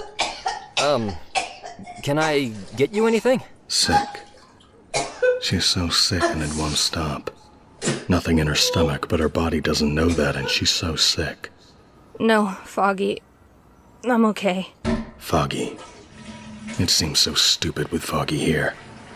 He's part of another world. When Karen Page was pretty and innocent and Foggy's secretary. And Matt's. Before the movies and the men and the junk. Another world. She thought she could come back to it. Thought she needed... All she needs is a fix. Needed Matt. But Matt's gone, probably dead, and it's all her fault. Sold him out, sold his secret identity for one lousy fix. Just like a junkie. Foggy couldn't stop me if I jumped right now. No. Paulo. It's Paulo down there, just waiting.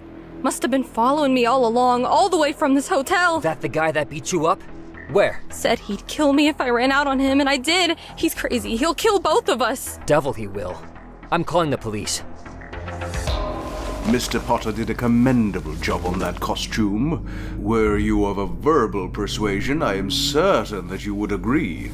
Put it on, and listen closely as I give with your instructions. You will be deposited in an alley beside an apartment building. You will climb the fire escape and enter said building through the roof entrance, which will be unlocked. Therein you will make use of this here billy club to cause anatomic damage to one Franklin Nelson, and whoever else may habitat the apartment. Said damage is to be of a permanent nature.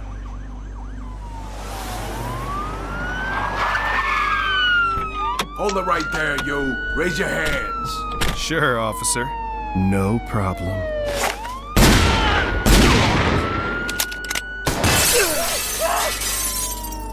Been some action, boss.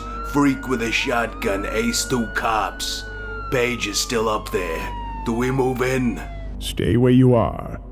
If Page or Nelson tries to leave the building, kill them. But do it quickly. There will be more police. Police. I need not arrange for news coverage, as I had planned. Daredevil will be spotted, and Matt Murdock will find his alter ego charged with the murder of his former partner and best friend. Still, the timing is delicate. My rented psychopath will have to move swiftly. Move swiftly, make with an appearance at the window, and don't forget the escape route. Elsewise, you will be apprehended, which would blow the plan in its entireness. Apartment 5B. Say it back so I know you are not without ears. 5B.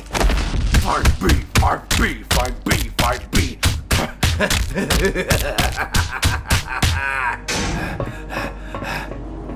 2 policemen have been shot. Yes, that's West 17th and Columbus. They'll be right. No hope for me anyway. I'm dead. But Foggy. I can go to Paolo and he won't kill Foggy.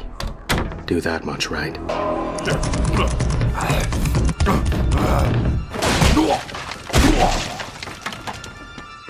Maybe if I talk to Paolo, be nice, he'll just slap me around. Maybe he'll even fix me up. He's always carrying. Crazy junkie, he'll kill you. Think of Foggy. Pity to lose Nelson. I only recently arranged to have him hired.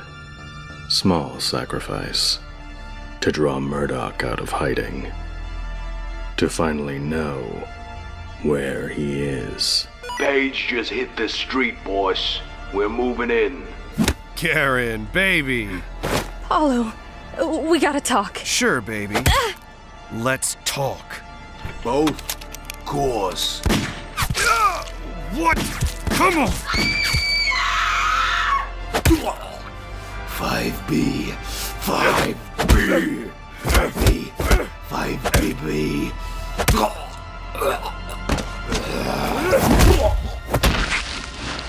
Karen. I'm hit, baby. Get the gun. No, you stinking junkie. Ripping me off. Dead end alley. Dead end. Anyway. Doesn't matter. Go for one last fix. One last time. Take you with me, Karen Page. One last fix. Stop shaking. Find the vein. Won't even feel the bullet. One last. Find the vein. I love you, Matt.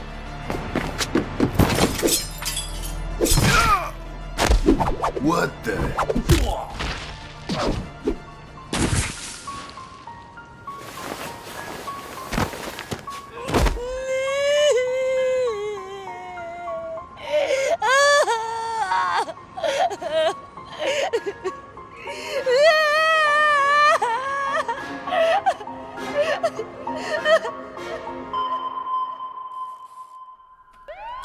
In case you're too lazy to read the newspaper, or worse, you get it from television, a lot has happened. 5 bodies were found by police on and around a West Side apartment building. The live one was on the roof, stripped naked and suffering from multiple contusions. Turns out, he's a certified lunatic. The doctor who arranged for his release is now working in Florida as a gardener. 2 of the dead ones were known criminals. Both had previously served prison terms. One, in fact, Felix Manning by name, was still on parole. Their corpses and their employment records have sparked an investigation that will keep the Kingpin's attorneys busy for months.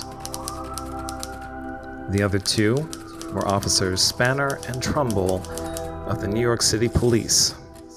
They leave behind a husband, a wife, and 4 kids behind to wonder why. 2 more were apprehended fleeing the scene. One was Michael Kemp, a 3-time loser. The other, Paolo Scorsese, faces several life sentences for outstanding convictions of armed robbery, drug trafficking, and murder. Doris? Well, her neck still hurts, and she's taken to wearing a scarf to hide the bruise. But she can talk again, and even laughs when I say she sounds like Brenda Vaccaro. As for me, like I told you, I'm a reporter. I'm going to find out where Matt Murdock is, and what he has become.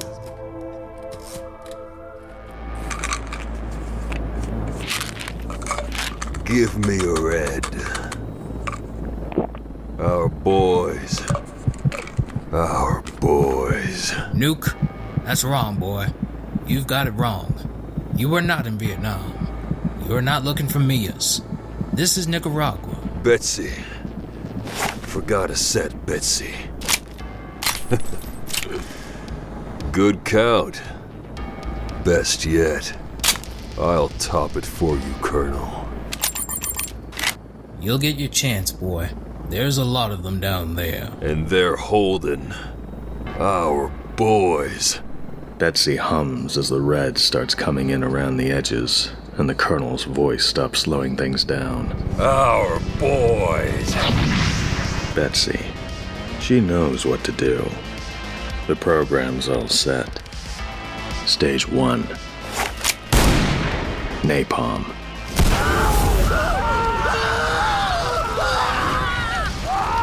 She knows what to do. She keeps the count.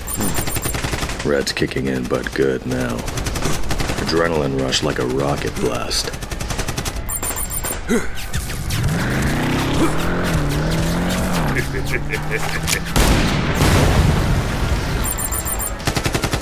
Our boys.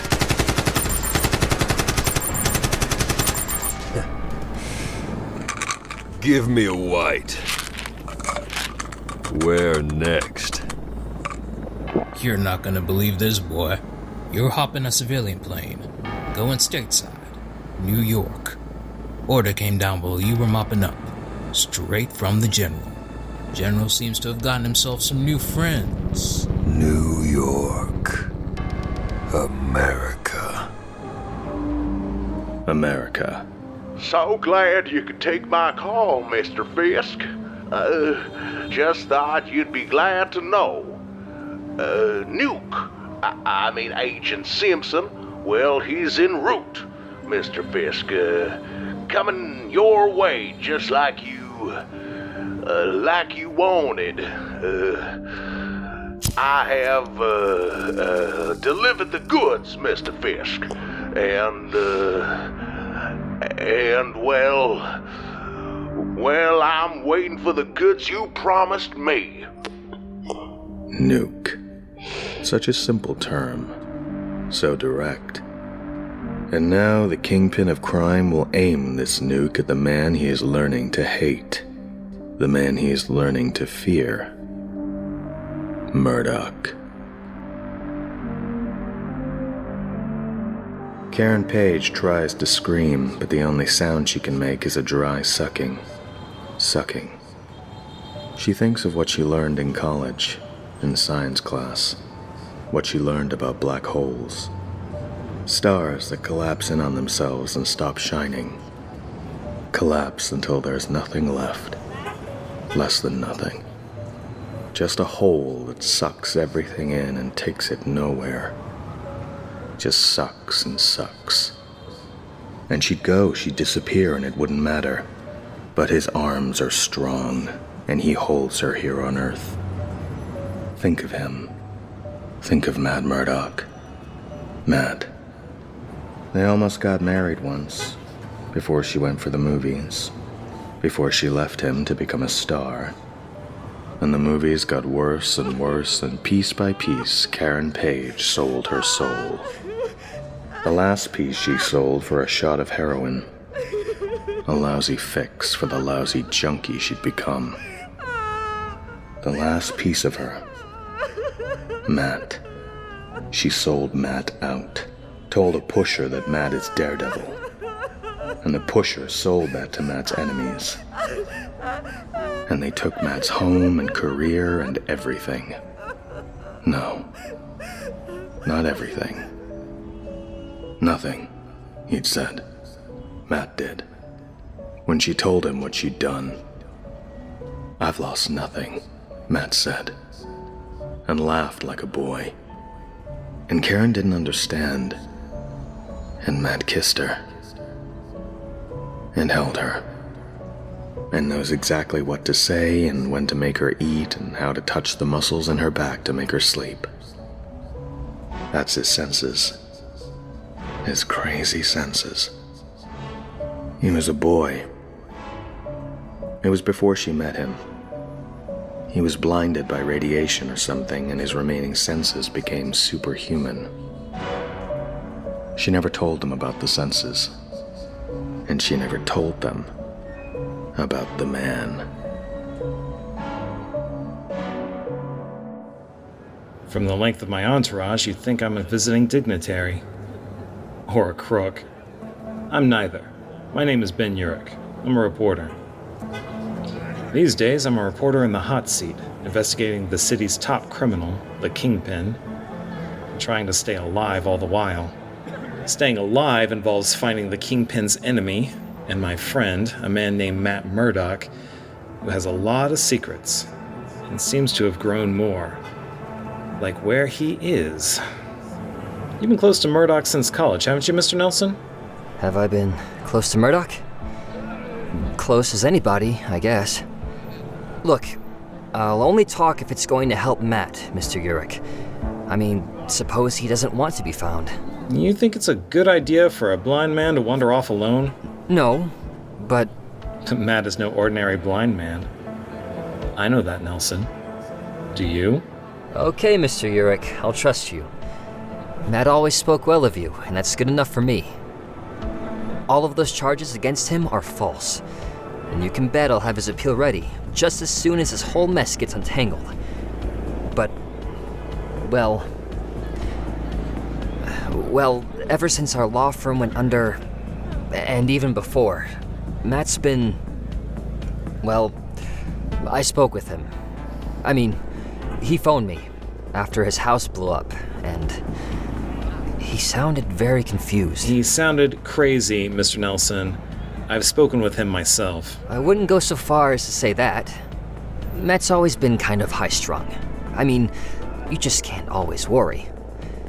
I'm sure he'll be... Look, let me show you what I've got worked up for the appeal.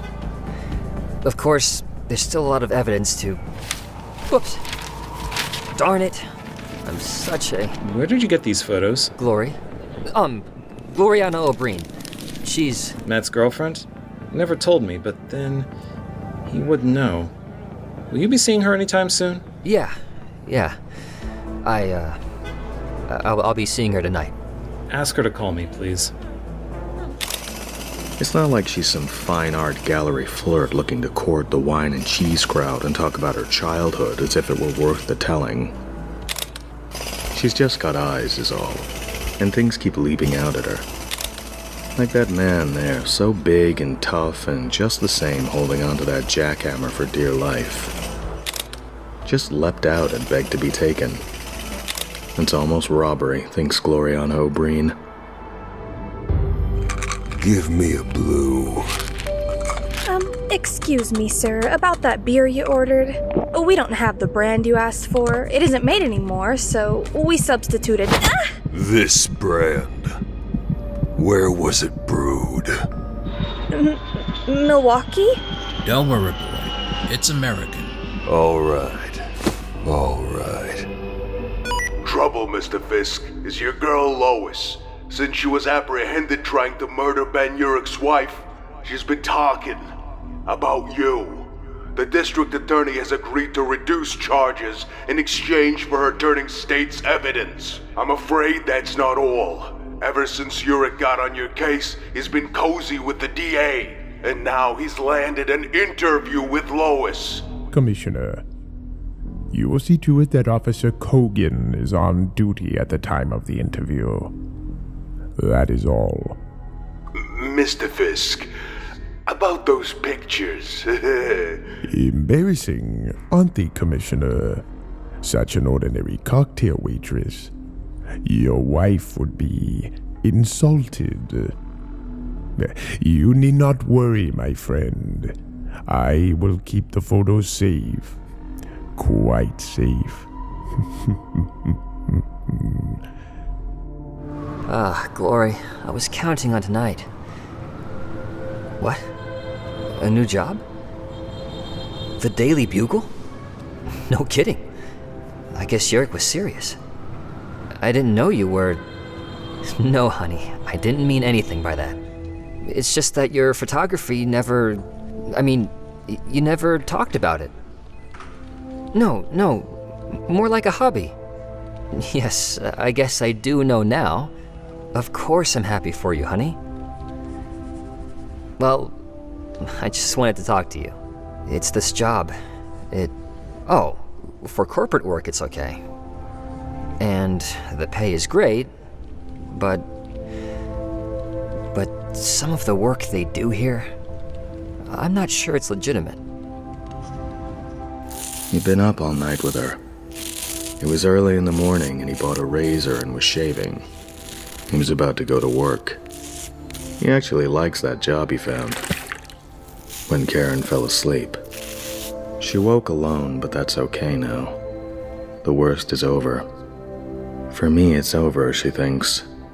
But Matt, what's he going through? And what's he waiting for? Night after night, he keeps touching the costume and pacing and frowning like a little kid who has to stay after class. Why doesn't he just put the thing on and dance across the buildings? He's like a god when he does that. He's aching for it. We've both changed, Matt. I used to worry when you did put it on. But now, you're warm and sweet and strong, but there's something new. Something cold and hard. Something waiting. Something frightening. He's still Matt, she thinks, and sleeps. It's the city jail. They call it the Tombs. They have their reasons. Save your film, Glori. Location shots you can sell to tourists. Get the people. Get the action. That's what stories are made of. You've explained it well enough, Mr. Urich. Shouldn't get testy with Urich, Glori. Jameson made him responsible for you. And Urich, he's a real loner. Doesn't even like having the cop along. Drives him crazy having me. But Jameson said he needs an associate, and, I got just the right friends. Shut up, Landers. I'm no loner, Glori. You're close to losing that arm. Ben Urich, Daily Bugle. Edgefords, Coogan. Mr. Urich. No S? Don't have to lock it, Coogan. There's plenty of us. Coogan, what are you... What?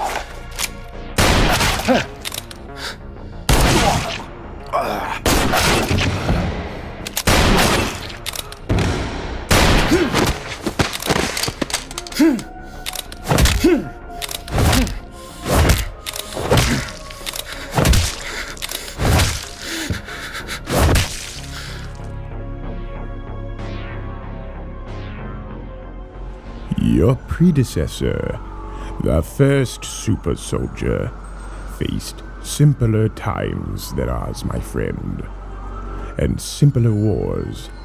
So much has changed. So much. We who love America are now surrounded by lying assassins and soft-hearted fools. We patriots, they laugh at us, my son. I'm sorry, you remind me of my own son.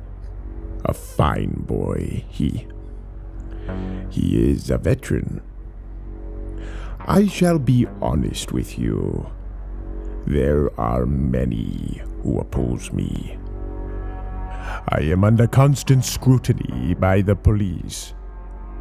I am, in the strictest definition of the law, a criminal. I know this startles you, my friend, but as I said, so much has changed. America's enemies have grown so strong that our boys die in Asian jungles, and our people will not honor them. Our boys. And it tortures me that the noble concept of free enterprise, the crowning triumph of our forefathers, has been murdered by endless corrosive legislation to simply keep some shadow of that dream alive. I must break the law. Excuse me, Still, we are not alone, Nuke. There are others who believe enough, barely enough of us to keep the hope alive. We who decide such things have formed a proud trinity of state and military and business. We must have unity against the madness that surrounds us, against the infection of the American spirit. There are those who say that unity is conspiracy, that America is evil. I know what they say. I know what they say. And now, a single man threatens to destroy what we have built. He moves against me. He calls me a villain. I am not a villain, my son. I am a corporation in the conglomerate that is America. But his allies in the press, The press. Where is he? Hell's Kitchen. Hell's Kitchen is aching muscles and growling stomachs. Children's feet on broken glass. Hopeless laughter echoing across an empty lot. Hell's Kitchen is where I was born. And born again. The burgers sizzle and snap. The bacon pops on the griddle, nearly ready. The eggs, they're the best part. Over easy. Hot seconds to get them just solid enough, then flip them, neatly, quickly. Then get them off while the yolk is still quivering, barely contained. Another day passes. Another day of waiting. Quitting time, Red. See you in the morning. Give the burgers about 10 more seconds and they'll be perfect. Good crowd tonight. That cough. Ben. He sounds like he's in shock. I come here to write. Food's terrible, so nobody's ever here. Looks pretty crowded to me. Terrible neighborhood. You look thin, Red. Take this home. You never had such great cobbler. Hell's Kitchen. Right. Lousy neighborhood. Dangerous. But Matt was born here, and Did I really kill that man? You saved our lives, Ben. Best burger I ever had. Can't help you yet, Ben. Can't be seen with anyone until... that sound. Checked Matt's medical records and found something funny. It's about his mother. Matt always said she died giving birth to him, but... Blanders. I really killed him. That's no police helicopter. The clue was slim indeed. The words of a third-rate thug who claims he had the pleasure of stabbing Murdock some days past. It would be a logical hiding place. It holds many of the lost and nameless. It was his home as a boy. Yes, Murdock will reveal himself when Hell's Kitchen burns. Skip the napalm, boy. Those were Americans. Just mess things up. Little property damage can go a long way. We're bringing you in low. Low, too. Near the street. The motor roaring. Dust and dirt and blowing garbage. Coughing, startled gasps, an angry shout. Something human hisses. Our boys! 3. No, it's 4 blocks away. Damn it! Bullets cut through flesh and bone. A woman holds her baby close and hears him gurgle. A lung collapses. Come on, Matt. 3 blocks now. A man chokes out half a name and dies. From the gun. No, a rocket. A wino cries to God. Get your camera. Another rocket headed for... Oh God, Karen.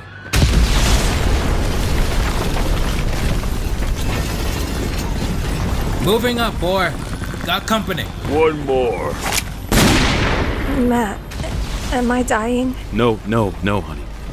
Everything important in you is safe. Safe. I kept it safe for you, Matt. I thought I'd have to be a lot more patient than this, Kingpin. I thought I'd have to wait for weeks for you to get sloppy like you did with my house.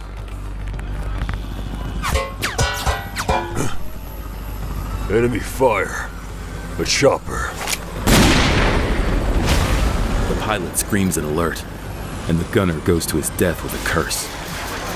2 lovers sleep quietly, and then the screaming starts. From everywhere. He passes close.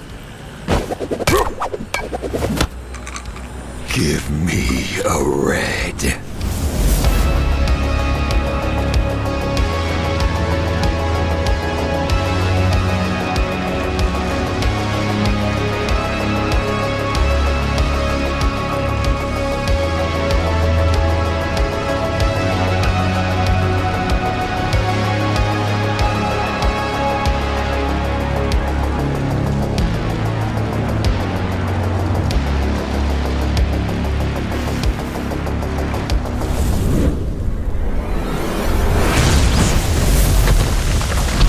Hell's Kitchen screams. A building facade becomes a bone-crushing avalanche. Napalm splatters from roof to crowded street. A car explodes. Glass splinters sharp as razors, slices through the air and through flesh. Sirens wail like spoiled children. Children. No, don't think about the children. Don't listen to them. The gun, that lunatic's gun. Listen to it firing bullets now. Listen to him. We're pulling out, boy. Our target's vanished. Won't let you down, Colonel. I'll find him. No, Nuke. Mission aborted. Won't let you down. Won't let our boys down. His heart's strong, but too fast. Gotta be amphetamines. I'll be lucky if that's all there is to him. Boss, it's getting out of hand. It's all over the news. You gotta stop it. There. Did you feel that? Even here, 20 blocks distant, the earth trembles. No, he's too quick. No, every time he fires that thing. Across the street, an old woman crumples by her window with wounds that will never heal. Every time he fires, people die. It's gotta be Hanta. Too fast. And he's got backup, that damn helicopter. I gotta stay close to him. My only chance. Don't give him a second. Nerve center. Feel it hum like a fuse box. Short circuit the... No good. This is a slaughter, boss. This is mass murder. This is war. I have done no more than transport it from a South American jungle to Manhattan, to Hell's Kitchen. Doesn't feel pain. Don't go for pain. Go for eyes. Doesn't matter, he's as blind as I am. Too many victims. Make him drop it. Muscles can't work if they're severed. No! Almost broke my fingers. Boss, if this gets pinned on us... You forget that Nuke is a government agent, Wesley. Do you think the Army wants it known that they loaned his services to the crime lord of New York City? We may depend on our duly elected officials to protect us. Blind as I am, but he doesn't have heightened senses. Built-in radar tells me where everything is, better than eyes. Just forget nerves. There's so many victims. No, forget nerves. Break the bone. That's not bone. No more. Stop being clever. No more. My name is Ben Urich. I'm a reporter. There. Over there. I got it. Hell's Kitchen is under attack by a one-man army. Matt Murdock is trying to negotiate a ceasefire.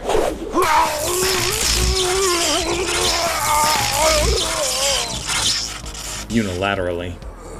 Help me! I can't breathe! Crazy! It's just crazy! Mary! All units! It's the end of the world! My leg!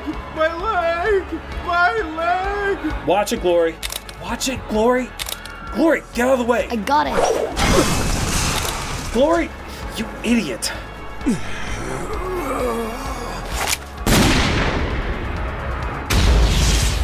I shouldn't call him Matt. Give the man his due. He's wearing the tights. He's Daredevil, the man without fear. Fear of bullets, or rockets, or fire. The fire, Glori, when it hits the gas tank. Come on! Ben! Our boys. Get it off me. Get it off me. Get it off me. Ben, stop thrashing! Coming for you, boy. Get it off me. No more.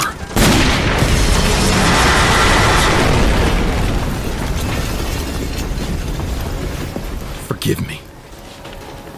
Out of nowhere, they appear.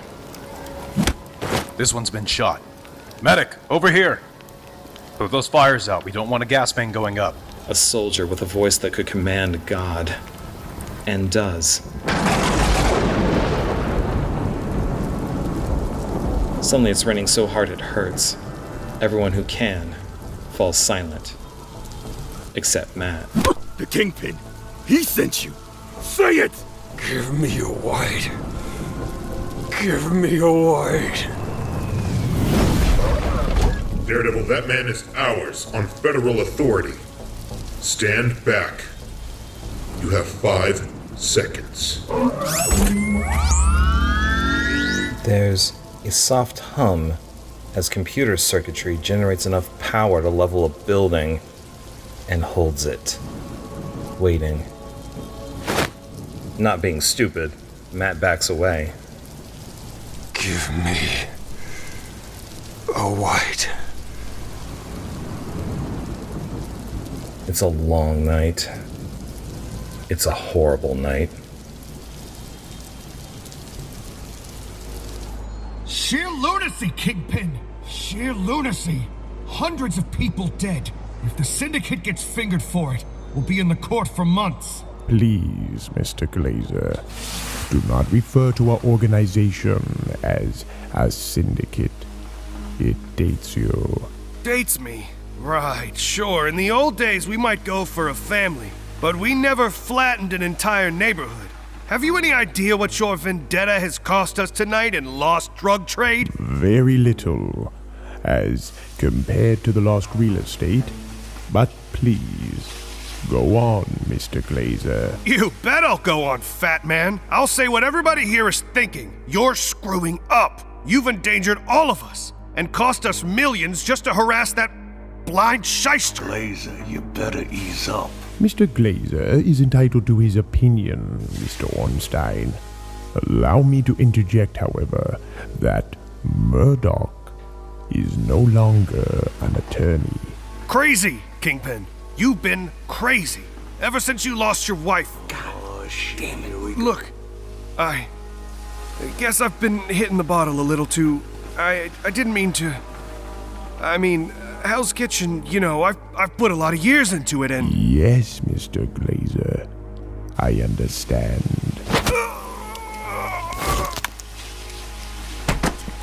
We all understand each other now. Don't we, gentlemen? I never liked that guy. He's a fucking Yeah, definitely. All friends here. Oh. Dawn breaks mercifully. Excuse me. Sorry. Foggy. He was my partner in another life. Good thing he didn't notice me.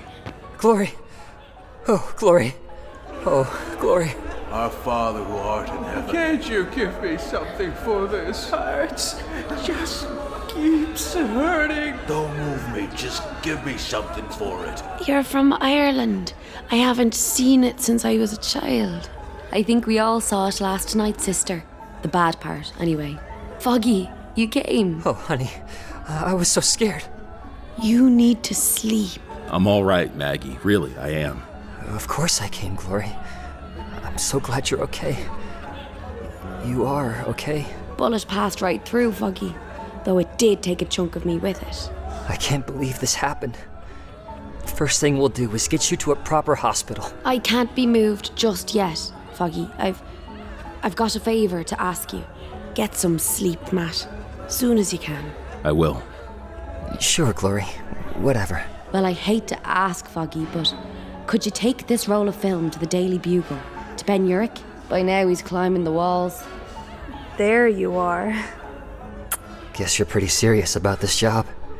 I thought maybe... Don't even start with that, Foggy. I've lost nothing that won't grow back. And the pictures I took. Yeah, well... I'll be seeing you, sweetie. Sure, Foggy. I'll call you. What is it, Matt? I'm in trouble, Karen. I have to go. Trouble if that's who I think it is. Excuse me, I'm sorry.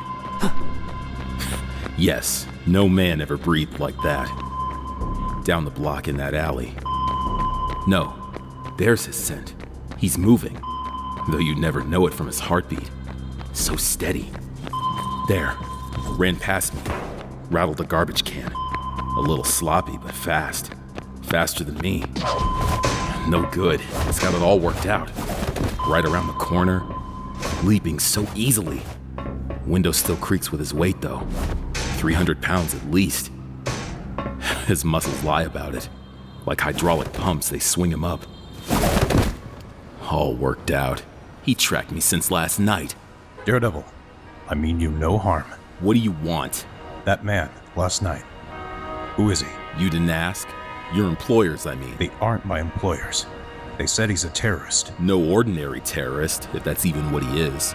No, he's too good at it, and too well made. His skin contains several kinds of plastics. It's very tough, doesn't burn easily. His skeleton, his muscles, they're only partly human. So what's it to you? He wears the flag. I hadn't noticed. It doesn't mean anything to them, thinks the soldier. To them, it's just a piece of cloth. Sometimes I feel so weak. Glori's pictures make it in just under the deadline. Jameson's so happy, he springs for 2 colors. It's a good story. Makes all the right people look terrible. Will you contain the story, General?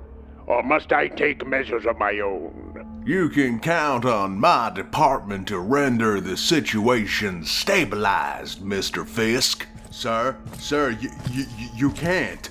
You can't go in there. General, who is this man? Captain, pleasure to see you, but pleasure. Oh, that nonsense, I'm afraid you're not cleared for that, Captain, but it's nothing to...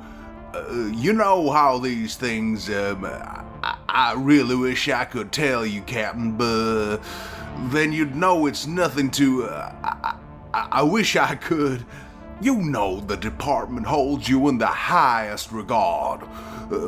We've always valued your commitment and your loyalty. I'm loyal to nothing, General, except the dream. It wasn't much of a place. Just a grimy diner in a grimy section of town. Just 30 years in the lives of Bertha and Otto Schnapp. Insurance company found some excuse I couldn't even understand to keep from paying on the policy. You could sue them, Otto. You ever sue anybody, Red? Me and the bride, we're not young anymore. And we've never been rich. Being right, well, that doesn't count for much. Not when you bring lawyers into it. No, I guess it doesn't. We're both unemployed now, Matt. You've got something in mind. What is it? It's sneaky. Ground floor, sir? Not just yet. Sublevel 6, the vault. Sir, you aren't cleared. I can't... Yes, Corporal. Many floors above. No. Give me a red. A red. Sorry, son. It's whites and blues for you, for now, that is. Don't get the wrong idea, son. You're not being punished. You haven't done anything wrong. But those reds, they make you pretty wild. And the department is getting a little heat, as you can see. So until your, relocation... This is my country. I want to stay here. You'll serve it better overseas, son. That's where the enemy is. No, the enemy is here. Here! The soldier tries not to remember how it used to be, when breaking into top-secret records of military intelligence, an act of treason, was unthinkable. Unthinkable. Because it was unnecessary. He tries not to resent the computers. Only an old man would. He punches the keys and breaks the right codes and prays that he is wrong. Project Rebirth. The word flashes on the screen. Then a name. His name. Steve Rogers. Unfit for active duty. Subject of a chemical experiment that made him a Superman. Steve Rogers. The Super Soldier. Prototype for what was to be an American fighting elite. If only it had gone differently, he thinks. If only the serum and the mind that held it had not been destroyed, we could have won the war with clean hands. Not with millions of innocents murdered by atomic fire. All this is old news. Best not to dwell on it. Code after code he untangles. Easily. Impatiently. Hunting for attempts to revive Project Rebirth. His stomach lurches as 20 names appear. 20. Dead. All but one. Agent Simpson. Codename Nuke. This is the enemy. This. They lie about us. Make us feel ashamed. Settle down, son. Sir, you're in the way. Freeze, man. We should never feel ashamed. Never. I tell you, show them. Shoot. Sir, you're in the... Now, son, don't go off half-cocked. I won't let you down, sir.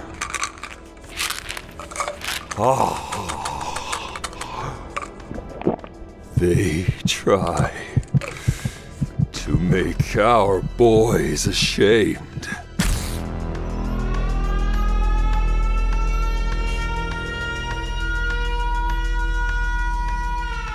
Hell's Kitchen. The costume gives me a psychological advantage over criminals, Karen. It makes it easier to move. Really, it's crucial. Right. Right.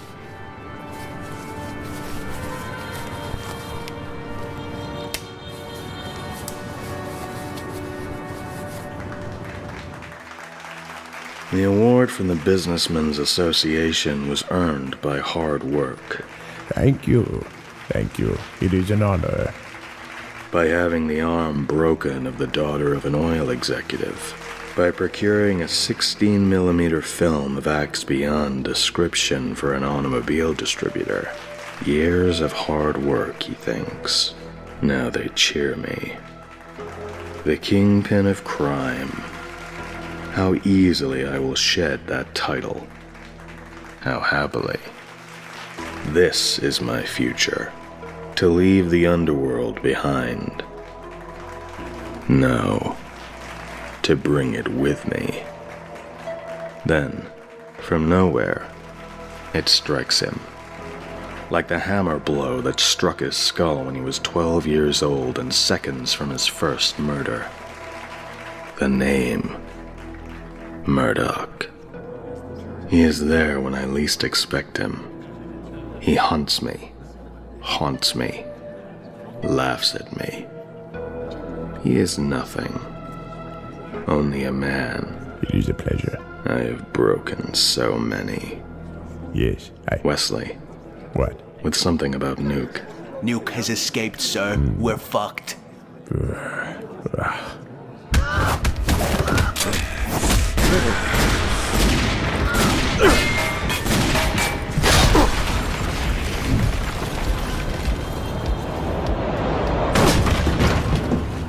$30,000, fed by compulsive gamblers to clever con men. And now it stands poised to be funneled into the technically legitimate side of the Kingpin's financial empire. I'll take $30,000 of rebuilt diner instead. Our army contact says Nuke broke out, headed for the Daily Bugle. Scramble work and wire him good. Get him in position and wait for the kill order. The soldier remembers the time before he was frozen. He remembers the smiles. There was so much hope in that time. His time. He remembers the war. 3 blocks away. Has to be them. The soldier thinks of airplanes. The old kind. Then he thinks of egg beaters. It's the sound. Army helicopters. Hovering over the roof. Captain. Leave me here, Captain. I'll hold the line. On your feet, Sergeant. There was something more clean about the planes. Though they dropped bombs that burned flesh and destroyed the efforts of generations. Those helicopters moving in. I don't like what they're saying to each other. Wait till they come out. Keep it tight. The planes didn't sneak in close, like the helicopters do. They didn't pick off their victims like giant insects from a horror movie. Don't be old, thinks the soldier. Don't be crazy. Those are our boys. Keep it tight on my order. Fire!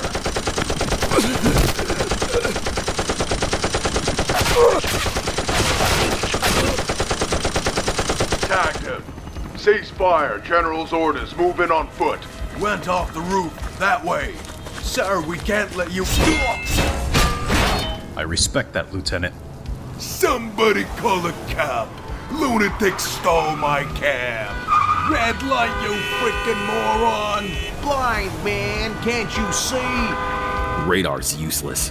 What the windshield lets through, the rain tears to bits. Too much noise, hard to sort. Somewhere in it, I pick up his heartbeat. It doesn't look good. Maniac!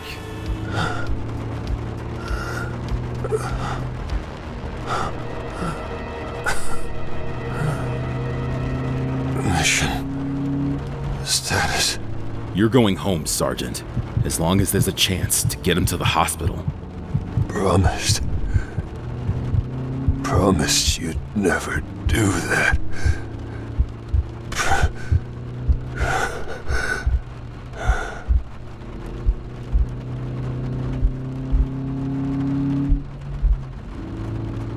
No.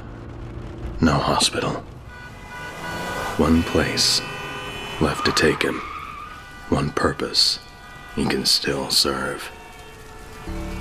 Above. He's heading east now. Keep on it, Corporal. Wait.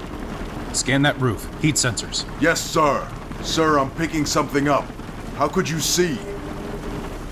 Daredevil, boss. Heisted Nuke. And a cab. Driving west on... Wait a minute. Make that east on 23rd. East. The Daily Bugle. We must assume that Nuke has overcome Daredevil. and is following his original plan. Patch me through to our squad on the Bugle's roof. Come in, Winch. Steiner, report. Steiner, do you copy?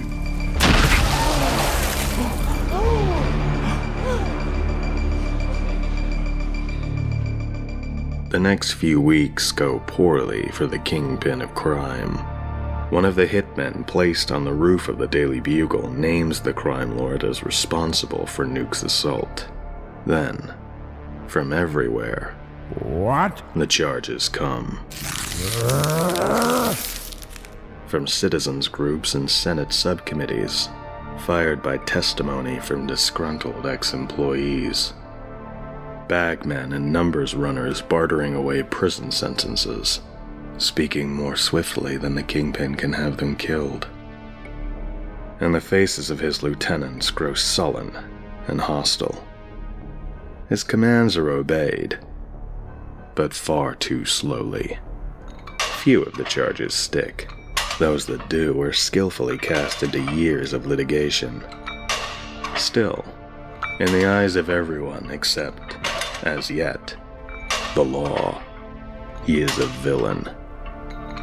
He is shunned, even condemned, by the businessmen who so recently cheered him. The law. At least I took that from him. Murdock, he thinks, and plans.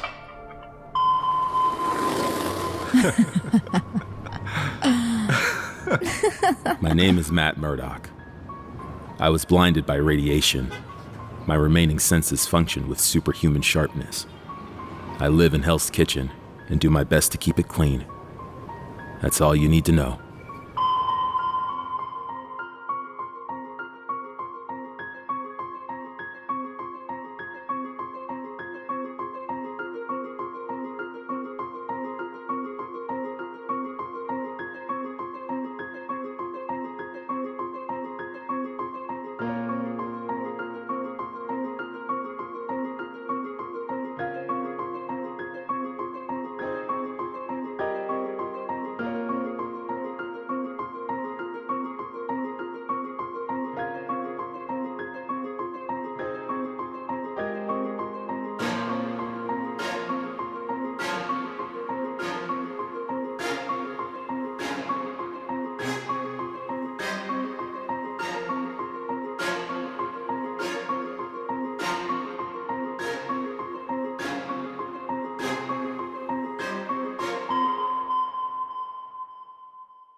You have been listening to RCBG Motion Comics. If you are interested, you can become a Patreon member and get many early access clips for only $1 a month. The link can be found in the description. Thank you, and good night.